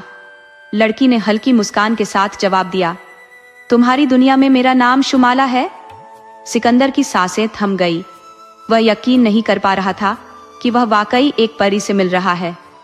तुम इंसानों की दुनिया में क्या कर रही हो? उसने पूछा। मैं यहाँ अक्सर आती हूँ। तुम्हारी दुनिया मेरे लिए नई नहीं है, लेकिन आज पहली बार किसी इंसान ने मुझे देख लिया, शुमाला ने कहा। उसकी आंखों में एक हल्की सी चमक थी। सिकंदर ने महसूस किया कि उसके दिल की धड़कन तेज हो रही है। यह मुलाकात बहुत छोटी थी, लेकिन इसने सिकंदर के दिल में एक अनोखा एहसास जगा दिया। उसके बाद सिकंदर हर रात उसी झील के किनारे जाने लगा। शुमाला को यह जानकर हैरानी हुई कि वह उसे देखने के लिए बार बार आता था। धीरे धीरे दोनों के बीच बातचीत होने लगी। शुमाला ने सिकंदर को परियों की दुनिया की कहानियां सुनाई और सिकंदर ने उसे इंसानों की दुनिया के किस्से बताए। जब वह हंसती तो ऐसा लगता जैसे झरनों की आवाजें गूंज रही हो। जब वह बोलती तो लगता जैसे हवा में मिठास घुल रही हो। सिकंदर का दिल कब उस खूबसूरत परी के प्यार में पड़ गया, उसे खुद भी पता नहीं चला। और शुमाला, जिसने कभी किसी इंसान को इतने करीब से नहीं देखा था, सिकंदर के अच्छे व्यवहार और प्यार में खोती चली गई। लेकिन इस प्यार के रास्ते में एक बड़ी मुश्किल थी। परियों और इंसानों के बीच प्यार संभव नहीं था। शुमाला और सिकंदर की मुलाकातें बढ़ती गई। हर रात जब सारी दुनिया सो जाती, सिकंदर अपने महल से निकलकर झील के किनारे पहुंचता, जहां शुमाला उसका इंतजार कर रही होती। इन दोनों के बीच कोई साधारण बातचीत नहीं होती थी। ये दो अलग अलग दुनियाओं के लोगों का प्यार था, जो किसी भी हद को पार कर सकता था।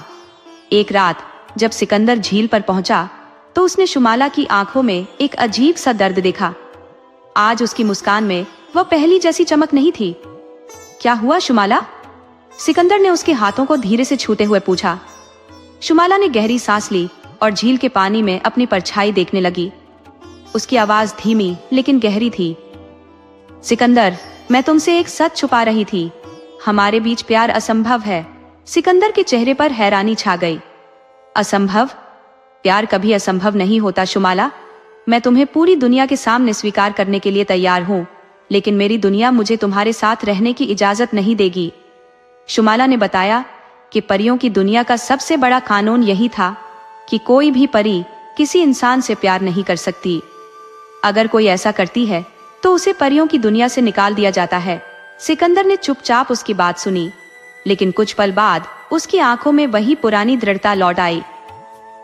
अगर तुम मेरी नहीं हो सकती तो मैं परियों की दुनिया जाने के लिए तैयार हूँ, उसने बिना डरे कहा। शुमाला की आंखें नम हो गई। तुम नहीं जानते, परियों की दुनिया का सफर इंसानों के लिए आसान नहीं है।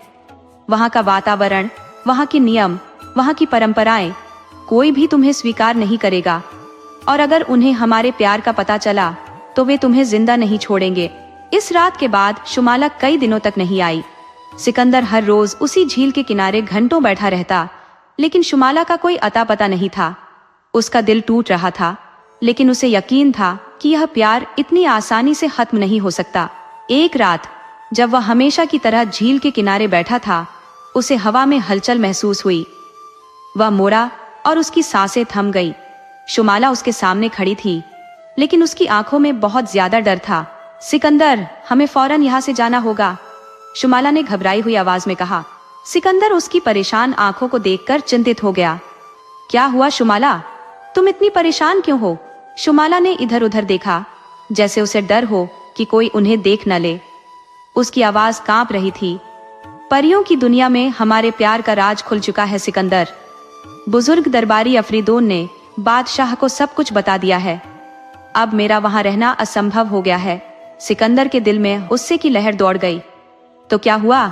मैं तुम्हें अपने महल में ले चलूंगा, मैं पूरी दुनिया से लड़ जाऊंगा। लेकिन शुमाला ने उदासी से सिर झुका लिया। तुम नहीं जानते सिकंदर, इंसानों की दुनिया में कदम रखने से पहले ही परियों की दुनिया के नियम मेरा रास्ता रोक लेंगे। अगर मैं तुम्हारे साथ रहने का फैसला करती हूँ तो मुझे अपनी सारी शक्तियां खोनी होंगी। मैं सिर्फ एक साधारण इंसान बन जाऊंगी। और परियों की दुनिया मुझे हमेशा के लिए अपना दुश्मन समझ लेगी। सिकंदर ने शुमाला की उंगलियों को अपने हाथों में ले लिया। अगर तुम्हें अपनी परी होने की शक्तियां भी छोड़नी पड़े तब भी मैं तुम्हें स्वीकार करूंगा। क्या तुम मेरे साथ चलोगी? शुमाला की आंखों से आंसू छलक पड़े। क्या तुम मुझसे इतना प्यार करते हो सिकंदर? प्यार से बढ़कर शुमाला, ये मेरी आत्मा की पुकार है। मैं तुम्हारे बिना जी नहीं सकता। शुमाला ने गहरी सांस ली। तो फिर मुझे कुछ समय दो। मैं परीलोक जाकर सबको बताऊंगी कि मैंने सिकंदर को चुना है। अगर उन्होंने मुझे जाने दिया तो मैं हमेशा के लिए तुम्हारी हो जाऊंगी। सिकंदर ने उसे रोकना चाहा, लेकिन शुमाला ने अपना हाथ धीरे से छुड़ा लिया। मुझे जाना होगा सिकंदर, लेकिन मैं वादा करती हूँ, अगर हमारा प्यार सच्चा है तो कोई भी हमें अलग नहीं कर सकेगा। उस रात सिकंदर बहुत बेचैन रहा।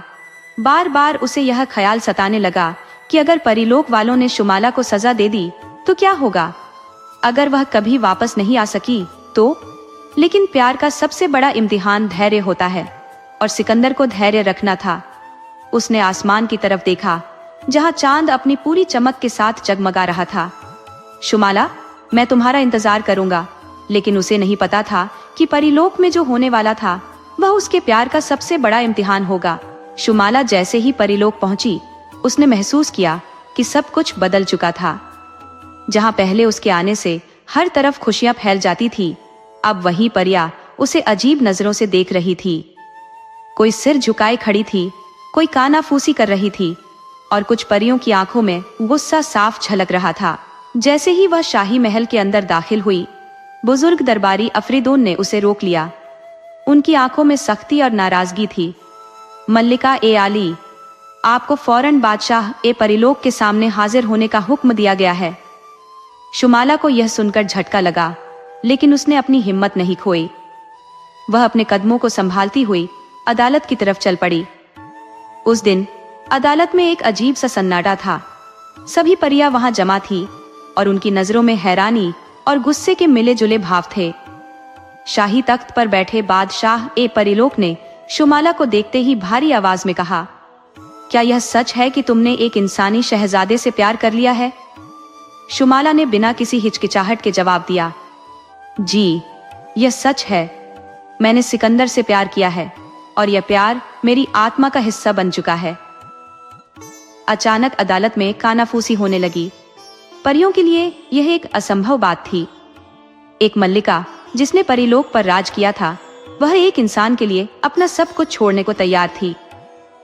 बादशाह ए परीलोक ने गुस्से से कहा, क्या तुम्हें हमारे कानून याद नहीं? परीलोक की कोई भी परी इंसानों से प्यार नहीं कर सकती। यह एक गंभीर अपराध है। शुमाला की आंखों में आंसू आ गए, लेकिन उसकी आवाज अभी भी मजबूत थी। अगर यह प्यार अपराध है तो मैं इसे स्वीकार करती हूँ, लेकिन मेरा प्यार पवित्र है। मैंने सिकंदर से इश्क किया है, लेकिन कभी परीलोक के नियमों को नुकसान नहीं पहुंचाया। अफरीदून आगे बढ़े और बोले, लेकिन तुम्हारा इस तरह इंसानों की दुनिया में जाना हमारे कानूनों के खिलाफ है। इसकी सजा सिर्फ एक है, या तो तुम अपना प्यार छोड़ दो या फिर परीलोक को हमेशा के लिए छोड़ने के लिए तैयार हो जाओ। ये सुनकर अदालत में खामोशी छा गई। हर कोई शुमाला को देख रहा था। क्या वह परीलोक छोड़ने का फैसला करेगी? क्या वह अपने प्यार के लिए हर हद पार करने को तैयार होगी? शुमाला ने अपनी चमकती हुई आंखों से सबकी तरफ देखा, फिर उसने अपनी आंखें बंद कर ली। उसकी पूरी जिंदगी, उसकी मल्लिकाएं, उसका राज, सब कुछ एक तरफ और सिकंदर का प्यार एक तरफ। उसने गहरी सांस ली, फिर धीमी लेकिन पूरे यकीन के साथ कहा, मैं अपने प्यार को नहीं छोड़ सकती।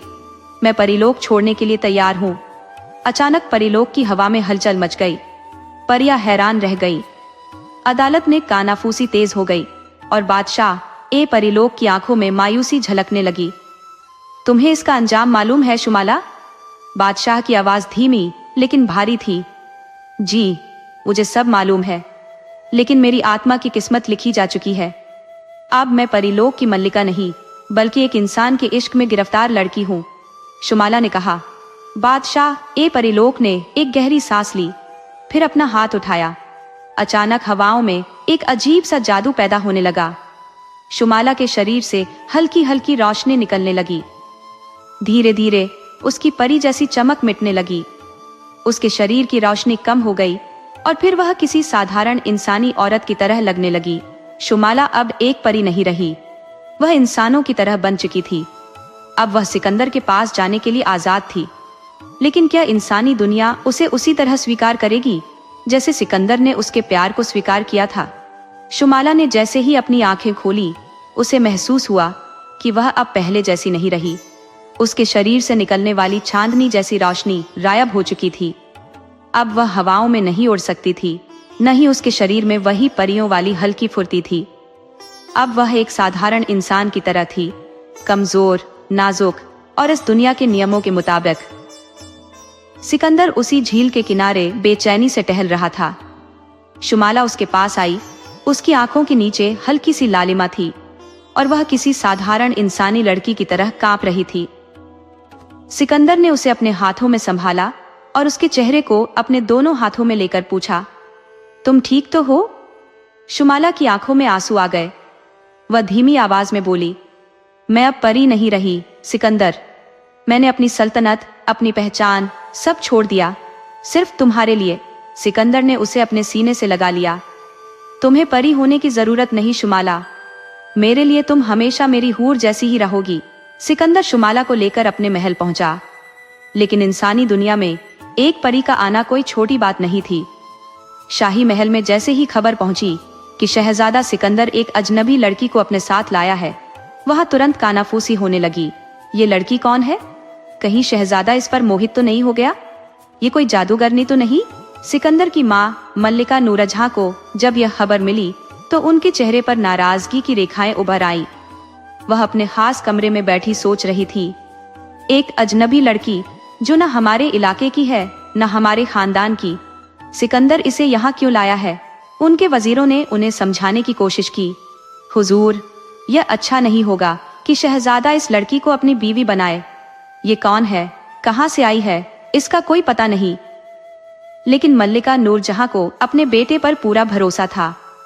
उन्होंने सिर्फ एक आदेश दिया, पहले इस लड़की के बारे में पूरी जानकारी इकट्ठा करो।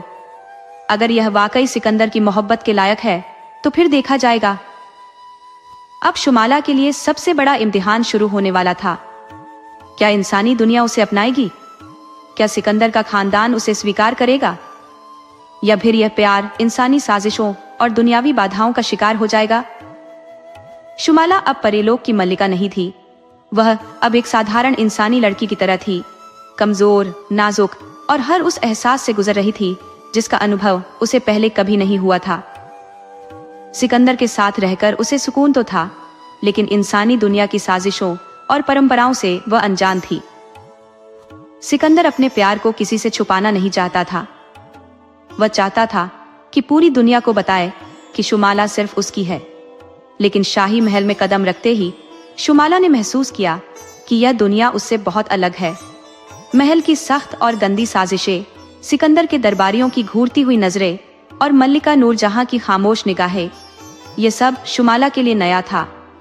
शाही खानदान की औरतें उसे आलोचनात्मक नजरों से देख रही थी। एक वजीर, आजादी ने धीमी आवाज में कहा, कोई बता सकता है कि यह लड़की कहाँ से आई है? कौन है ये? दूसरी ने जवाब दिया, कहते हैं शहजादा इसे जंगल से लेकर आया है। सुना है ये कोई साधारण लड़की नहीं है, लेकिन जो भी हो, शहजादी बनने के काबिल तो नहीं लगती। शाही महल के आलीशान दीवान एक खास में मल्लिका नूरजहां अपने तख्त पर बैठी थी। उनके चेहरे पर गंभीरता थी, लेकिन आंखों में सवाल झलक रहे थे। उनके चारों तरफ वजीर और कनीजें खड़ी थी। सिकंदर ने शुमाला का हाथ पकड़ते हुए कहा, अम्मी जान, ये शुमाला है। मैंने इससे प्यार किया है और मैं इसे अपनी बीवी बनाना चाहता हूँ। महल में एक सन्नाटा छा गया। किसी ने कभी सोचा भी नहीं था कि शाही खानदान का वारिस एक अनजान लड़की को अपने साथ लाएगा। यह खबर मल्लिका नूरजहां तक भी पहुंची। उन्होंने शाही दीवान में शुमाला को बुलाया और सख्त आवाज में पूछा, तुमने हर इम्तिहान में कामयाबी हासिल की, लेकिन हम तुम्हारे अतीत से अब तक अनजान है। तुमने हमें यह नहीं बताया कि तुम्हारा असली संबंध किससे है। शुमाला को इस साजिश का अंदाजा था, लेकिन उसने गुस्से में आने के बजाय शांति से जवाब दिया, मल्लिका आलिया, मैं अपने प्यार के लिए अपनी पहचान छोड़ आई हूँ। मैं सिर्फ सिकंदर के लिए आई हूँ, किसी साजिश के लिए नहीं। सिकंदर को यह बात बहुत बुरी लगी कि लोग शुमाला पर शक कर रहे हैं। उसने गुस्से से दरबारियों की तरफ देखा और कहा, शुमाला का अतीत क्या है, इससे फर्क नहीं पड़ता। वह अब मेरी मोहब्बत और मेरे खानदान का हिस्सा है। अगर कोई यह सोच रहा है कि मैं इस शादी से पीछे हट जाऊंगा तो वह गलत फहमी में है। लेकिन मल्लिका नूरजहां को यह जवाब काफी नहीं लगा। उन्होंने सख्त लहजे में कहा, हमारी सल्तनत में कोई भी रिश्ता इतनी आसानी से नहीं होता। अगर यह सच्चा रिश्ता है तो इसे एक आखिरी इम्तिहान से गुजरना होगा। मल्लिका ने शुमाला को देखा और कहा, तुम्हें शाही कसम खानी होगी कि तुम जो कुछ कह रही हो वह हकीकत है। अगर तुम झूठ बोल रही हो तो यह रिश्ता यहीं खत्म हो जाएगा। महल में सन्नाटा छा गया। अब शुमाला के सामने एक नया इम्तिहान था। क्या वह इस शाही कसम को पूरा कर पाएगी या फिर कोई नई साजिश उसके प्यार को बर्बाद करने की कोशिश करेगी? शुमाला के सामने अब सबसे मुश्किल इम्तिहान था। अगर वह शाही कसम खा लेती तो इसका मतलब था कि उसे इंसानी दुनिया की परंपराओं को पूरी तरह अपनाना होगा। लेकिन अगर उसने कसम से इनकार किया तो यह शादी रुक सकती थी। महल में खामोशी थी। सबकी निगाहें शुमाला पर जमी थी। मल्लिका नूरजहां ने ठहरी हुई आवाज में कहा, शुमाला, अगर तुम सच्ची हो तो इस कसम से डर क्यों रही हो? सिकंदर आगे बढ़ा और शुमाला की तरफ देखकर बोला, तुम्हें किसी कसम की जरूरत नहीं है शुमाला। मैंने तुम्हारी सच्चाई अपनी आंखों से देखी है। लेकिन मल्लिका नूरजहां ने सिकंदर को रोका और कहा, बेटा, शाही खानदान में मोहब्बत से बढ़कर सल्तनत की इज्जत होती है। अगर शुमाला इस घर का हिस्सा बनना चाहती है तो उसे हमारी परंपराओं का सम्मान करना होगा। शुमाला ने गहरी सांस ली। उसने सोचा, मैंने परिलोक से प्यार के लिए सब कुछ छोड़ दिया, तो अब यह इम्तिहान क्यों मुश्किल लगे? फिर उसने निडर आवाज में कहा, मैं शाही कसम खाती हूँ कि मैं किसी चाल या साजिश के तहत इस महल में नहीं आई। मेरा प्यार पाक और सच्चा है। शुमाला की कसम खाते ही महल में हलचल मच गई। लेकिन तभी एक कनीज घबराई हुई दीवाने खास में दाखिल हुई और चिल्लाई, हुजूर, हमें एक बहुत बड़ी साजिश का पता चला है। सभी दरबारी चौंक गए। मल्लिका नूरजहां ने पूछा, क्या हुआ? कनीज ने कांपते हुए कहा, ये सब वजीर आजम और कुछ बेगमात की साजिश थी। उन्होंने शुमाला के अतीत पर शक डाला। महल में सनसनी फैल गई। सब दरबारी हैरत और गुस्से से वजीर आजम की तरफ देखने लगे। सिकंदर की आंखों में गुस्से की चमक थी, जबकि शुमाला खामोशी से सब कुछ देख रही थी। मल्लिका नूरजहां ने सख्त लहजे में कहा, कनीज, हमें पूरी सच्चाई बताओ। ये साजिश कैसे रची गई? कनीज ने कांपती आवाज में कहा, हुजूर, वजीर आजम और कुछ शाही बेगमात नहीं चाहते थे कि शुमाला इस महल का हिस्सा बने। इसलिए उन्होंने एक झूठी अफवाह फैलाई कि शुमाला का कोई अतीत नहीं है, ताकि सब उस पर शक करें और यह शादी रुक जाए। दरबारियों में कानाफूसी शुरू हो गई। सिकंदर का चेहरा गुस्से से लाल हो गया। उसने वजीर आजम की तरफ उंगली उठाकर कहा, मैं तुम पर हमेशा भरोसा करता आया था, लेकिन तुमने हमारी सल्तनत को कमजोर करने के लिए इतनी घिनौनी चाल चली। वजीर आजम ने घबराकर सिर झुका लिया, लेकिन वह जल्दी संभल गया और बोला, हुजूर, मैंने जो भी किया सल्तनत की भलाई के लिए किया। मैं नहीं चाहता था कि सिकंदर की शादी एक अनजान लड़की से हो जिसका कोई अतीत नहीं है। अगर वह सच बोल रही है तो यह भी साबित करे कि वह कौन है, उसकी हकीकत क्या है। सब दरबारियों की नजरें शुमाला पर जम गई। शुमाला ने गहरी सांस ली और कहा, मैं परिलोक से आई हूँ, लेकिन मैंने वहाँ की सारी शक्तियाँ और रुतबा छोड़ दिया है, क्योंकि मैंने सिकंदर से सच्चा प्यार किया है। मैंने सब कुछ छोड़कर इस दुनिया को अपनाया। लेकिन अगर मेरी सच्चाई पर अभी भी शक है तो मैं इसे साबित करने के लिए तैयार हूँ। मल्लिका नूरजहां ने गहरी नजरों से शुमाला को देखा और कहा, अगर तुम सच बोल रही हो तो तुम्हें अपनी हकीकत साबित करनी होगी। सिकंदर ने तुरंत कहा, माँ, क्या प्यार को साबित करना जरूरी होता है? शुमाला ने हर इम्तिहान में कामयाबी हासिल की, ये काफी नहीं। लेकिन मल्लिका ने नरमी लेकिन सख्ती से कहा, सिकंदर, शाही खानदान की परंपराएं भावनाओं से नहीं, बुद्धिमानी से चलती है। शुमाला को एक आखिरी इम्तिहान देना होगा। शुमाला ने सिर झुकाया और कहा, मैं तैयार हूँ। मल्लिका नूरजहां ने कहा, हमें तुम्हारी सच्चाई साबित करने के लिए एक शाही आजमाइश करनी होगी। अगर तुम परिलोक से आई हो तो तुम्हारे अंदर कुछ ना कुछ खास होना चाहिए। अगर तुम सच कह रही हो तो तुम्हें चांदी के आईने में अपनी सच्ची शक्ल दिखानी होगी। यह सुनकर महल में कानाफूसी होने लगी। चांदी का आईना एक प्राचीन जादुई चीज थी। जो हर झूठ को बेनकाब कर देती थी। अगर कोई अपनी असली पहचान छुपा रहा होता तो आईना उसका असली चेहरा सबके सामने ले आता। सिकंदर घबरा गया। अगर शुमाला की सच्चाई साबित न हुई तो वह उसे हमेशा के लिए खो सकता था। महल के सेवक चांदी का आईना लेकर आए। शुमाला ने गहरी सांस ली और आईने के सामने खड़ी हो गई। सब सांस रोके खड़े थे। जैसे ही शुमाला ने आईने में झांका, उसकी आंखों में एक चमक पैदा हुई। आईने की सतह हिलने लगी जैसे पानी के बुलबुले उठ रहे हो। अचानक आईने में एक खूबसूरत चमकदार रोशनी उभरी, जिसमें शुमाला की एक पारदर्शी सी तस्वीर नजर आई। वह परीलोक की शहजादी के रूप में नजर आ रही थी, लेकिन उसके चेहरे पर प्यार की चमक थी। महल में हर कोई हैरत से देखने लगा। मल्लिका नूरजहां ने हैरान होकर कहा, यह हकीकत है, शुमाला परीलोक से आई है, लेकिन उसने अपना सब कुछ छोड़ दिया। महल के कई दरबारी शुमाला की महानता पर हैरान रह गए, लेकिन वजीर आजम अब भी खामोश नहीं रहा। उसने जहरीली मुस्कान के साथ कहा, अगर यह परी है तो हम कैसे यकीन कर लें कि यह हमारे खिलाफ कोई चाल नहीं? शायद यह हमें धोखा दे रही है। यह सुनते ही सिकंदर आगे बढ़ा और गुस्से से बोला, बस, मैंने बहुत सुन लिया।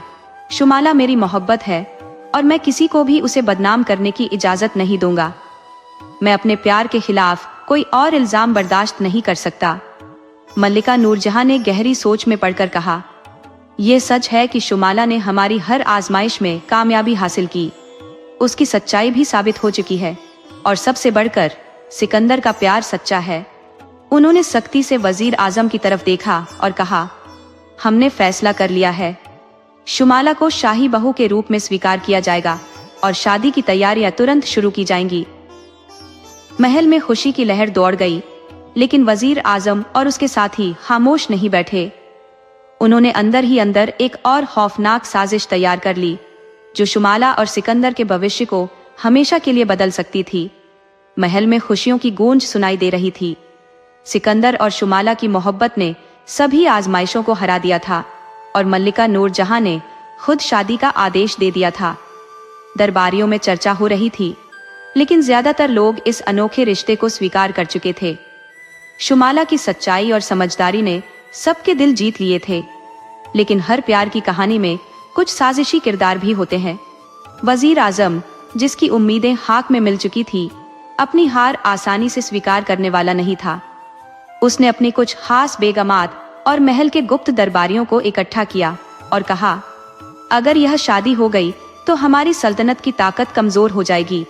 हमें ऐसा हमला करना होगा कि सिकंदर खुद शुमाला को छोड़ने पर मजबूर हो जाए। बेगमात में से एक ने हैरान होकर पूछा, ऐसी क्या चाल हो सकती है? सिकंदर तो शुमाला के प्यार में पूरी तरह खो चुका है। वजीर आजम ने जहरीली मुस्कान के साथ कहा, प्यार को खत्म करने का सबसे आसान तरीका है शक। उसने शाही दरबार की एक बूढ़ी जादूगरनी को बुलाया, जो कई सालों से छिपी हुई थी। तुम्हें बस एक ऐसा सपना सिकंदर के दिमाग में डालना होगा जो उसे शुमाला से दूर कर दे। रात के अंधेरे में महल के कमरे खामोश थे, लेकिन सिकंदर के सपनों में एक तूफान उठ चुका था। उसने खुद को एक अजीब जगह पर पाया, जहां शुमाला परियों के एक चमकदार बाग में खड़ी थी। उसके साथ एक शक्तिशाली आदमी था, जिसकी आंखों में ताकतवर रोशनी चमक रही थी। वह आदमी कह रहा था, शुमाला, तुमने जो त्याग किया वह महज एक खेल था। तुम्हारी हकीकत यह है कि तुम सिर्फ सिकंदर को धोखा देने आई थी। तुम्हें हमारी दुनिया के राज जानने के लिए भेजा गया था, ताकि तुम इंसानों की कमजोरियों को समझ सको। सिकंदर ने सपने में शुमाला को मुस्कुराते देखा, जैसे वह इस हकीकत को स्वीकार कर रही हो। अगले दिन जब सिकंदर ने शुमाला को देखा, तो उसके प्यार में वह पहली सी तड़प नहीं थी। शुमाला ने उसकी आंखों में अजनबीपन देखा और हैरान हुई। सिकंदर, क्या हुआ? तुम मुझसे बात क्यों नहीं कर रहे? सिकंदर ने उसकी तरफ देखा, लेकिन उसकी आंखों में वह प्यार की रोशनी नहीं थी। शुमाला, क्या तुमने वाकई परीलोक के लिए यह सब किया? क्या तुम सिर्फ एक खेल खेल रही थी? ये शब्द शुमाला के लिए किसी खंजर से कम नहीं थे। सिकंदर, तुम ऐसा कैसे सोच सकते हो? मैंने तुम्हारे लिए सब कुछ छोड़ दिया। लेकिन सिकंदर का दिल अब उस सपने की जंजीरों में जकड़ चुका था। अगर यह सच नहीं है तो मुझे सबूत दो। अब शुमाला के सामने सबसे बड़ा इम्तिहान था। उसे न सिर्फ सिकंदर का प्यार वापस जीतना था, बल्कि उस साजिश को भी बेनकाब करना था जो उनकी खुशियों को बर्बाद करने के लिए रची गई थी। लेकिन यह इतना आसान नहीं था, क्योंकि इस बार दुश्मन कोई साधारण इंसान नहीं था, बल्कि एक ऐसी जादूगरनी थी जो सच और झूठ को सपनों में बदल सकती थी। सिकंदर की नजरों में जो प्यार था, अब उसमें संदेह और अनिश्चितता का साया था। शुमाला के दिल पर गहरी चोट लगी थी, लेकिन उसने खुद को संभाला। वह जानती थी कि यह कोई साधारण गलतफहमी नहीं है, बल्कि किसी गहरी साजिश का नतीजा है। वह सिकंदर के करीब आई और धीरे से बोली, सिकंदर, अगर तुम मुझ पर शक कर रहे हो तो मैं साबित करूंगी कि मेरा प्यार सच्चा है। लेकिन मैं यह जरूर जानना चाहूंगी कि तुम्हारा दिल क्यों बदल गया। सिकंदर ने नजरें चुराई, जैसे वह खुद भी उलझा हुआ हो।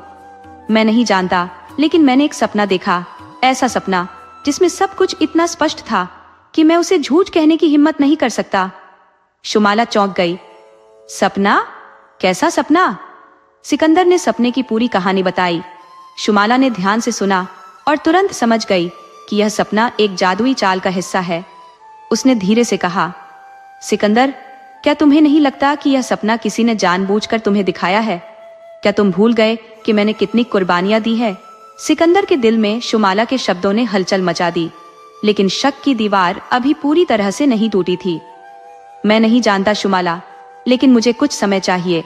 शुमाला ने अपनी आंखों में आंसू नहीं आने दिए। वह जानती थी कि अगर उसने हिम्मत हार दी तो वह अपना प्यार भी खो देगी। उसने दिल में फैसला किया कि वह इस सपने के पीछे की सच्चाई को जरूर ढूंढेगी। अगले दिन शुमाला ने महल के हर सेवक और दरबारी पर नजर रखना शुरू किया। वह जानती थी कि इस सपने को पैदा करने वाली कोई साधारण ताकत नहीं थी, बल्कि कोई ऐसा था जो सिकंदर की सोच को नियंत्रित करना चाहता था। रात के वक्त जब महल खामोश था, शुमाला ने दरबार के एक अंधेरे कोने में किसी की कानाफूसी सुनी। वह धीरे से दीवार के पीछे छुप गई और सुनने लगी। वजीर आजम की आवाज थी, हमें यह सपना और भी ताकतवर बनाना होगा। सिकंदर के दिल में जब तक शक रहेगा, वह शुमाला को स्वीकार नहीं करेगा। जादूगरनी ने धीमी आवाज में कहा, अगला सपना पहले से ज्यादा खौफनाक होगा। सिकंदर खुद शुमाला से नफरत करने लगेगा। शुमाला के दिल में गुस्से की लहर दौड़ गई, लेकिन उसने खुद को काबू में रखा। उसने तुरंत यह राज सिकंदर को बताने का फैसला किया, लेकिन वह जानती थी कि अगर सिकंदर के सपने जादुई थे तो उन्हें तोड़ने के लिए उसे किसी और ताकत का सहारा लेना होगा। अगली सुबह शुमाला सीधा महल की सबसे बड़ी जादूगरनी शाह बीबी के पास गई, जो सदियों से जादू के खिलाफ लड़ने के लिए मशहूर थी। शाह बीबी ने शुमाला को ध्यान से देखा और कहा, बेटी, सपनों का जादू सबसे खतरनाक होता है। ये दिल और दिमाग को अपनी गिरफ्त में ले लेता है। तुम्हें सिकंदर के दिल में वह रोशनी जगानी होगी जो इस सपने को तोड़ सके। शुमाला ने विनती की, मुझे बताइए, मैं यह कैसे कर सकती हूँ? शाह बीबी ने एक प्राचीन ताबीज निकाला और कहा, यह ताबीज सिकंदर के तकिए के नीचे रख दो, और जब वह सपना देखे तो उसे अपने नाम से पुकारो। अगर उसका प्यार सच्चा है तो यह सपना हमेशा के लिए टूट जाएगा। लेकिन याद रखो, अगर तुम्हारे प्यार में जरा सी भी कमजोरी हुई तो यह सपना हकीकत में बदल सकता है। शुमाला ने मजबूती से ताबीज थामा और रात का इंतजार करने लगी। रात आई और शुमाला चुपके से सिकंदर के कमरे में दाखिल हुई। उसने ताबीज तकिए के नीचे रखा और दुआ मांगी कि सच्चाई की जीत हो। सिकंदर की नींद गहरी हुई और सपना शुरू हुआ। इस बार सपना पहले से भी ज्यादा खौफनाक था। उसने शुमाला को दुश्मनों के साथ देखा, उसे महल के खिलाफ साजिश करते हुए पाया। सिकंदर का दिल धड़क उठा, लेकिन जैसे ही वह गुस्से में बोलने लगा, शुमाला ने धीरे से उसका नाम लिया। सिकंदर, मेरे प्यार को देखो, इन सपनों को नहीं। अचानक सपने में रोशनी फैल गई और सारे झूठ धुएं में उड़ गए। सिकंदर की आंख खुली और उसने शुमाला को अपने करीब पाया। तुमने मेरे सपने को तोड़ दिया, ये सब जादू था। शुमाला ने आंखों में आंसू लिए कहा, सिकंदर, मैंने कहा था ना कि मेरा प्यार सच्चा है। तुम्हें सिर्फ अपनी आंखों से देखने की जरूरत थी। सिकंदर का दिल शर्मिंदगी से भर गया। उसने शुमाला का हाथ थाम लिया। शुमाला, मैंने तुम पर शक करके बहुत बड़ी गलती की। मैं हमेशा तुम्हारे साथ रहूंगा। लेकिन यह कहानी यहाँ खत्म नहीं हुई थी, क्योंकि महल में एक और तूफान आने वाला था, जो शुमाला और सिकंदर के प्यार को एक नए इम्तिहान में डालने वाला था। महल की दीवारों में कानाफूसी गूंजने लगी, कि सिकंदर का दिल दोबारा शुमाला की तरफ झुक चुका है। वजीर आजम और साजिशी बेगमात के चेहरों पर बेचैनी के निशान थे। वे जानते थे कि अगर शुमाला इस इम्तिहान में कामयाब हो गई तो उनकी सारी साजिशें नाकाम हो जाएंगी, लेकिन उन्होंने हार मानने का इरादा नहीं किया था। रात के साए गहरे हो रहे थे जब वजीर आजम गुप्त तहखाने में पहुंचा, जहां जादूगरनी पहले से मौजूद थी। उसने गुस्से से कहा, शुमाला ने तुम्हारे सपनों के जादू को तोड़ दिया। अब हमें ऐसा हमला करना होगा जिसका कोई तोड़ ना हो। जादूगरनी मुस्कुराई। उसके हाथ में एक काली शीशी थी। इसमें एक ऐसा जहर है जो नजर नहीं आता, लेकिन पीने वाले के दिल में नफरत भर देता है। जादूगरनी ने कानाफूसी की। अगर सिकंदर ने यह जहर पी लिया तो वह हमेशा के लिए शुमाला से नफरत करेगा। अगले दिन महल में दावत का आयोजन था। शाही मेहमानों के साथ सिकंदर और शुमाला को भी खास जगहों पर बिठाया गया। मल्लिका नूरजहां की आंखों में खुशी थी कि सिकंदर ने अपना फैसला कर लिया था, लेकिन किसी को पता नहीं था कि एक खतरा उनके सिर पर मंडरा रहा है। वजीर आजम ने खुद सिकंदर के लिए प्याला भरा और अपने खास गुलाम को इशारा किया। गुलाम ने प्याला धीरे से मेज पर रखा और चुपचाप पीछे हट गया। जैसे ही सिकंदर ने प्याला होठों तक पहुंचाया, शुमाला ने अचानक एक अजीब सा एहसास किया। उसका दिल जोर जोर से धड़कने लगा। एक अनजान डर ने उसे जकड़ लिया। उसने सिकंदर के हाथ को पकड़ लिया और कहा, सिकंदर, ये प्याला मत पियो। सिकंदर ने हैरत से शुमाला को देखा। शुमाला, क्या हुआ? ये तो साधारण पेय है। शुमाला ने घबराकर प्याले को सूंघा, लेकिन जहर की कोई गंध नहीं थी। तभी शाह बीबी, जो सब कुछ चुपचाप देख रही थी, धीरे से बोली, बेटी, तुम्हारे दिल ने तुम्हें सही रास्ता दिखाया है। अगर तुम्हें लगता है कि यह खतरनाक है तो इसे रोकना होगा। शुमाला ने प्याला मेज पर रख दिया और मल्लिका नूरजहां की तरफ मुड़कर कहा, मल्लिका आलिया, क्या आप इजाजत देंगी कि मैं इस प्याले की सच्चाई जांच सकूं? मल्लिका नूरजहां ने गहरी नजर से सबको देखा, फिर सिर हिला दिया। शुमाला ने वह प्याला शाह बीबी की तरफ बढ़ाया, जो महल की सबसे समझदार महिला थी। उन्होंने प्याले के ऊपर कुछ खास मंत्र पढ़े और देखते ही देखते प्याले का रंग काला होने लगा। महल में सनसनी फैल गई। वजीर आजम के चेहरे का रंग उड़ गया, लेकिन वह खुद को संभाल कर बोला, यह जादू कैसे हो सकता है? शायद यह किसी और वजह से हुआ हो।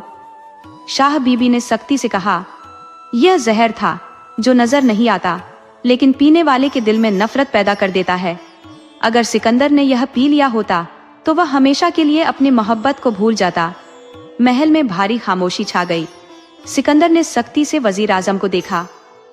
क्या तुम मुझे अपनी ही मोहब्बत के खिलाफ करने की कोशिश कर रहे थे? वजीर आजम के माथे पर पसीना आ गया। वह जानता था कि अगर इस वक्त उसने कोई गलती की तो वह हमेशा के लिए महल से निकाल दिया जाएगा। उसने जल्दी से कहा, शहजादे, मैंने कुछ नहीं किया। शायद यह किसी और ने किया हो। लेकिन शुमाला जानती थी कि सच्चाई का वक्त आ चुका है। उसने आगे बढ़कर कहा, मल्लिका आलिया, ये वक्त फैसला लेने का है। अगर आज सिकंदर पर हमला हो सकता है तो कल आप पर भी हो सकता है। मल्लिका नूरजहां की आंखों में आग सी भड़क उठी। उन्होंने दरबारी सिपाहियों को आदेश दिया कि वजीर आजम को गिरफ्तार कर लिया जाए और इस साजिश की जड़ तक पहुंचा जाए। जैसे ही सिपाहियों ने वजीर आजम को पकड़ा, एक बेगम चीख उठी, मैंने यह सब सिकंदर को शुमाला से दूर करने के लिए किया था। हमें डर था कि एक अनजान लड़की हमारी सल्तनत की बहू बनेगी, लेकिन हमें नहीं पता था कि वह इतनी बहादुर होगी। महल में हलचल मच गई, लेकिन अब सब जान चुके थे कि शुमाला की मोहब्बत, बहादुरी और समझदारी ने उसे हर इम्तिहान में कामयाब कर दिया था। सिकंदर ने आगे बढ़कर शुमाला का हाथ थामा और सबके सामने कहा, शुमाला ने हर साजिश को नाकाम कर दिया, हर इम्तिहान में कामयाब रही। अब कोई शक नहीं कि वही मेरी दुल्हन बनेगी। महल में खुशियों की गूंज सुनाई देने लगी। मल्लिका नूरजहां ने मुस्कुराकर कहा, आज से शुमाला हमारी बहू है और हमारी सल्तनत का हिस्सा है। लेकिन शुमाला के दिल में एक और सवाल था। अगर वजीर आजम ने यह सब किया था तो क्या वह अकेला था, या महल में अभी भी कोई ऐसा था जो अंधेरे में अपनी अगली साजिश तैयार कर रहा था? महल में खुशियों का माहौल था, लेकिन शुमाला के दिल में एक अजीब सी बेचैनी थी।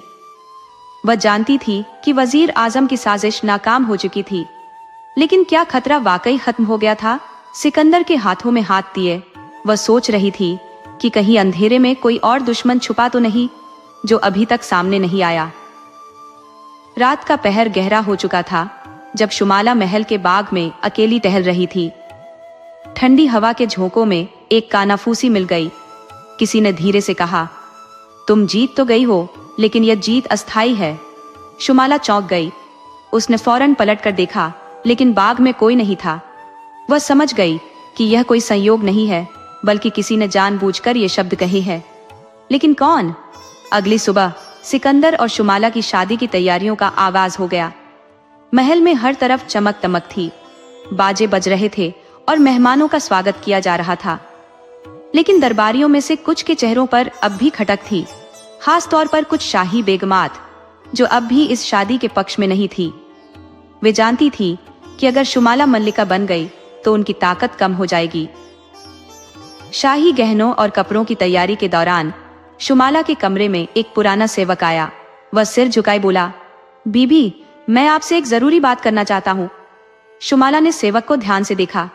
वह कई सालों से महल में था और हमेशा ईमानदार माना जाता था। शुमाला ने कहा, कहो, क्या बात है?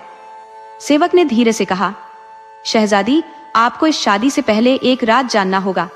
वजीर आजम अकेला नहीं था। जो असली साजिश कर रहा है वह अभी तक सामने नहीं आया। शुमाला ने हैरत से कहा, कौन?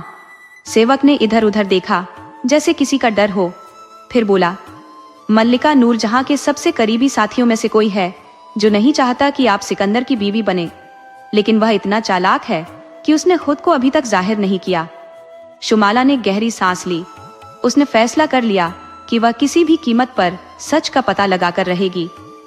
अगली रात महल में एक खास दावत रखी गई थी, जहां सभी महत्वपूर्ण दरबारी और शाही मेहमान मौजूद थे। इस दौरान शुमाला ने महल की सबसे पुरानी और राजदार नौकरानी बीबी जैनब से बात की। बीबी जैनब ने कानाफूसी में कहा, बेटी, मैंने अपनी जिंदगी में कई साजिशें देखी हैं। जो लोग सामने दुश्मन नजर आते हैं वे असली दुश्मन नहीं होते। हमेशा वही नुकसान पहुंचाता है जो करीब होता है। शुमाला ने सोचा, क्या यह वजीर आजम से ज्यादा ताकतवर कोई और था? क्या वह शख्स महल के अंदर ही छुपा था? उधर सिकंदर भी महसूस कर रहा था कि कोई साजिश अब भी जारी है। उसने अपने खास मुहाफिज को बुलाया और कहा, महल की हर चीज पर नजर रखो। अगर किसी को किसी गुप्त बैठक में जाते देखो तो तुरंत मुझे खबर दो। अगले दिन एक हैरान करने वाला वाकया हुआ। सिकंदर के खास मुहाफिज ने उसे सूचना दी कि एक गुप्त कमरे में रात को कुछ लोग जमा होते हैं। सिकंदर और शुमाला ने फैसला किया कि वे खुद इस राज्य से पर्दा उठाएंगे। रात के वक्त जब सारा महल सो रहा था, सिकंदर और शुमाला धीरे धीरे उस गुप्त कमरे की तरफ बढ़े। वहां से कानाफूसी आ रही थी। एक भारी आवाज कह रही थी, हमने वजीर आजम को कुर्बान कर दिया, लेकिन अब भी शुमाला महल में है। अगर यह शादी हो गई तो हमारी सारी ताकत खत्म हो जाएगी। शुमाला और सिकंदर ने हैरत से दरवाजे की दरार से झांका। वे देखकर दंग रह गए कि यह साजिश महल के एक महत्वपूर्ण दरबारी वजीर सल्तनत के दिमाग की उपज थी। सिकंदर ने गुस्से से दरवाजा खोल दिया। ये क्या हो रहा है? सब चौंक गए। वजीर सल्तनत के चेहरे पर हल्की सी मुस्कान आई। शहजादे, मुझे पता था कि तुम यहाँ आओगे, लेकिन सवाल ये है कि क्या तुम अपनी माँ के खिलाफ जा सकते हो? सिकंदर ने चौंक कर कहा, मेरी माँ? वजीर ने धीरे से कहा, मल्लिका नूरजहां नहीं चाहती कि यह शादी हो। वह चाहती है कि तुम्हारी शादी किसी और बड़ी सल्तनत की शहजादी से हो। मैं तो बस उनकी इच्छा का पालन कर रहा हूँ। सिकंदर ने हैरत और गुस्से से कहा, यह झूठ है। वजीर ने मुस्कुराकर कहा, अगर झूठ है तो जाकर अपनी माँ से पूछ लो। सिकंदर का दिल कांप गया। क्या वाकई उसकी माँ इस शादी के खिलाफ थी? शुमाला ने सिकंदर की तरफ देखा। हमें सच जानना होगा। सिकंदर और शुमाला सीधे मल्लिका नूरजहां के पास पहुंचे। सिकंदर ने कहा, माँ, क्या यह सच है कि आप नहीं चाहती कि मेरी शादी शुमाला से हो? मल्लिका नूरजहां के चेहरे पर एक पल के लिए गंभीरता आई। फिर वे बोली, बेटा, मैं तुम्हें बताना चाहती थी, लेकिन समय नहीं मिला। यह सच है कि मैं चाहती थी कि तुम्हारी शादी किसी बड़ी सल्तनत की शहजादी से हो, लेकिन सिकंदर ने बीच में ही पूछा, लेकिन वजीर सल्तनत ये सब क्यों कर रहा है? मल्लिका नूरजहां की आंखों में आग सी भड़क उठी, क्योंकि वह अपनी ताकत बचाने के लिए कुछ भी कर सकता है। उन्होंने तुरंत सिपाहियों को आदेश दिया कि वजीर सल्तनत को गिरफ्तार किया जाए। जैसे ही सिपाही अंदर आए, वजीर ने एक खंजर निकाला और शुमाला की तरफ बढ़ा। अगर मैं नाकाम हुआ तो तुम भी जिंदा नहीं रहोगी। लेकिन शुमाला तैयार थी। उसने जल्दी से एक मशाल उठाई और वजीर के हाथ पर दे मारी। वह चीख उठा और तभी सिपाहियों ने उसे काबू कर लिया।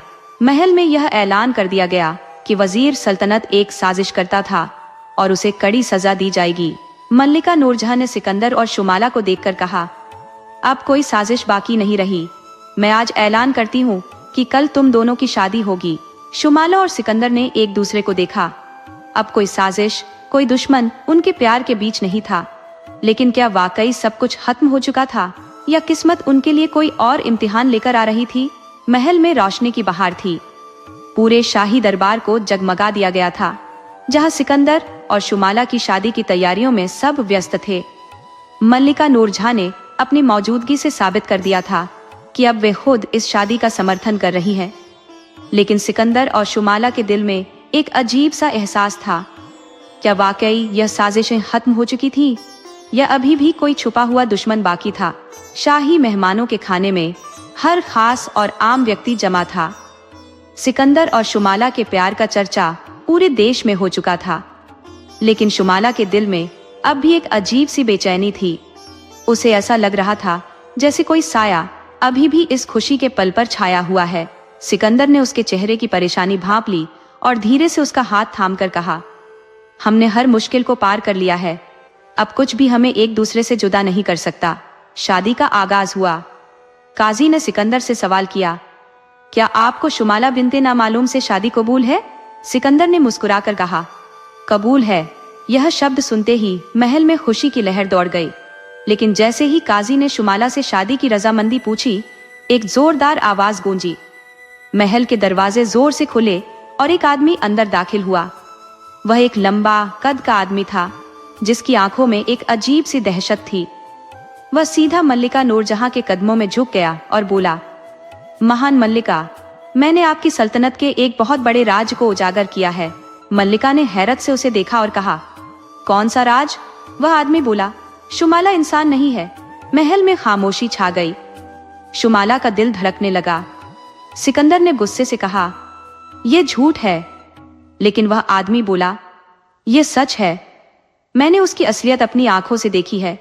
यह साधारण इंसान नहीं, बल्कि एक दूसरी दुनिया की प्राणी है, जो सिर्फ इंसानों के बीच रहने के लिए यहाँ आई है।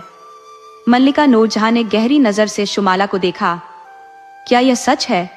शुमाला खामोश रही। वह जानती थी कि अगर उसने झूठ बोला तो उसके प्यार की पवित्रता पर सवाल उठेगा, और अगर सच बोलेगी तो शायद यह शादी कभी ना हो पाए। उसने सिकंदर की तरफ देखा, जो अपनी माँ की तरफ मुड़ा और कहा, अगर शुमाला इंसान नहीं है तो क्या फर्क पड़ता है? उसका प्यार सच्चा है और मैं उसके बिना नहीं रह सकता। मल्लिका नूरजहां ने कहा, लेकिन एक गैर इंसानी प्राणी हमारी सल्तनत की मल्लिका कैसे बन सकती है? शुमाला ने आखिरकार आगे बढ़कर कहा, मैं अपनी दुनिया छोड़कर आई हूँ, अपनी हकीकत को पीछे छोड़कर आई हूँ।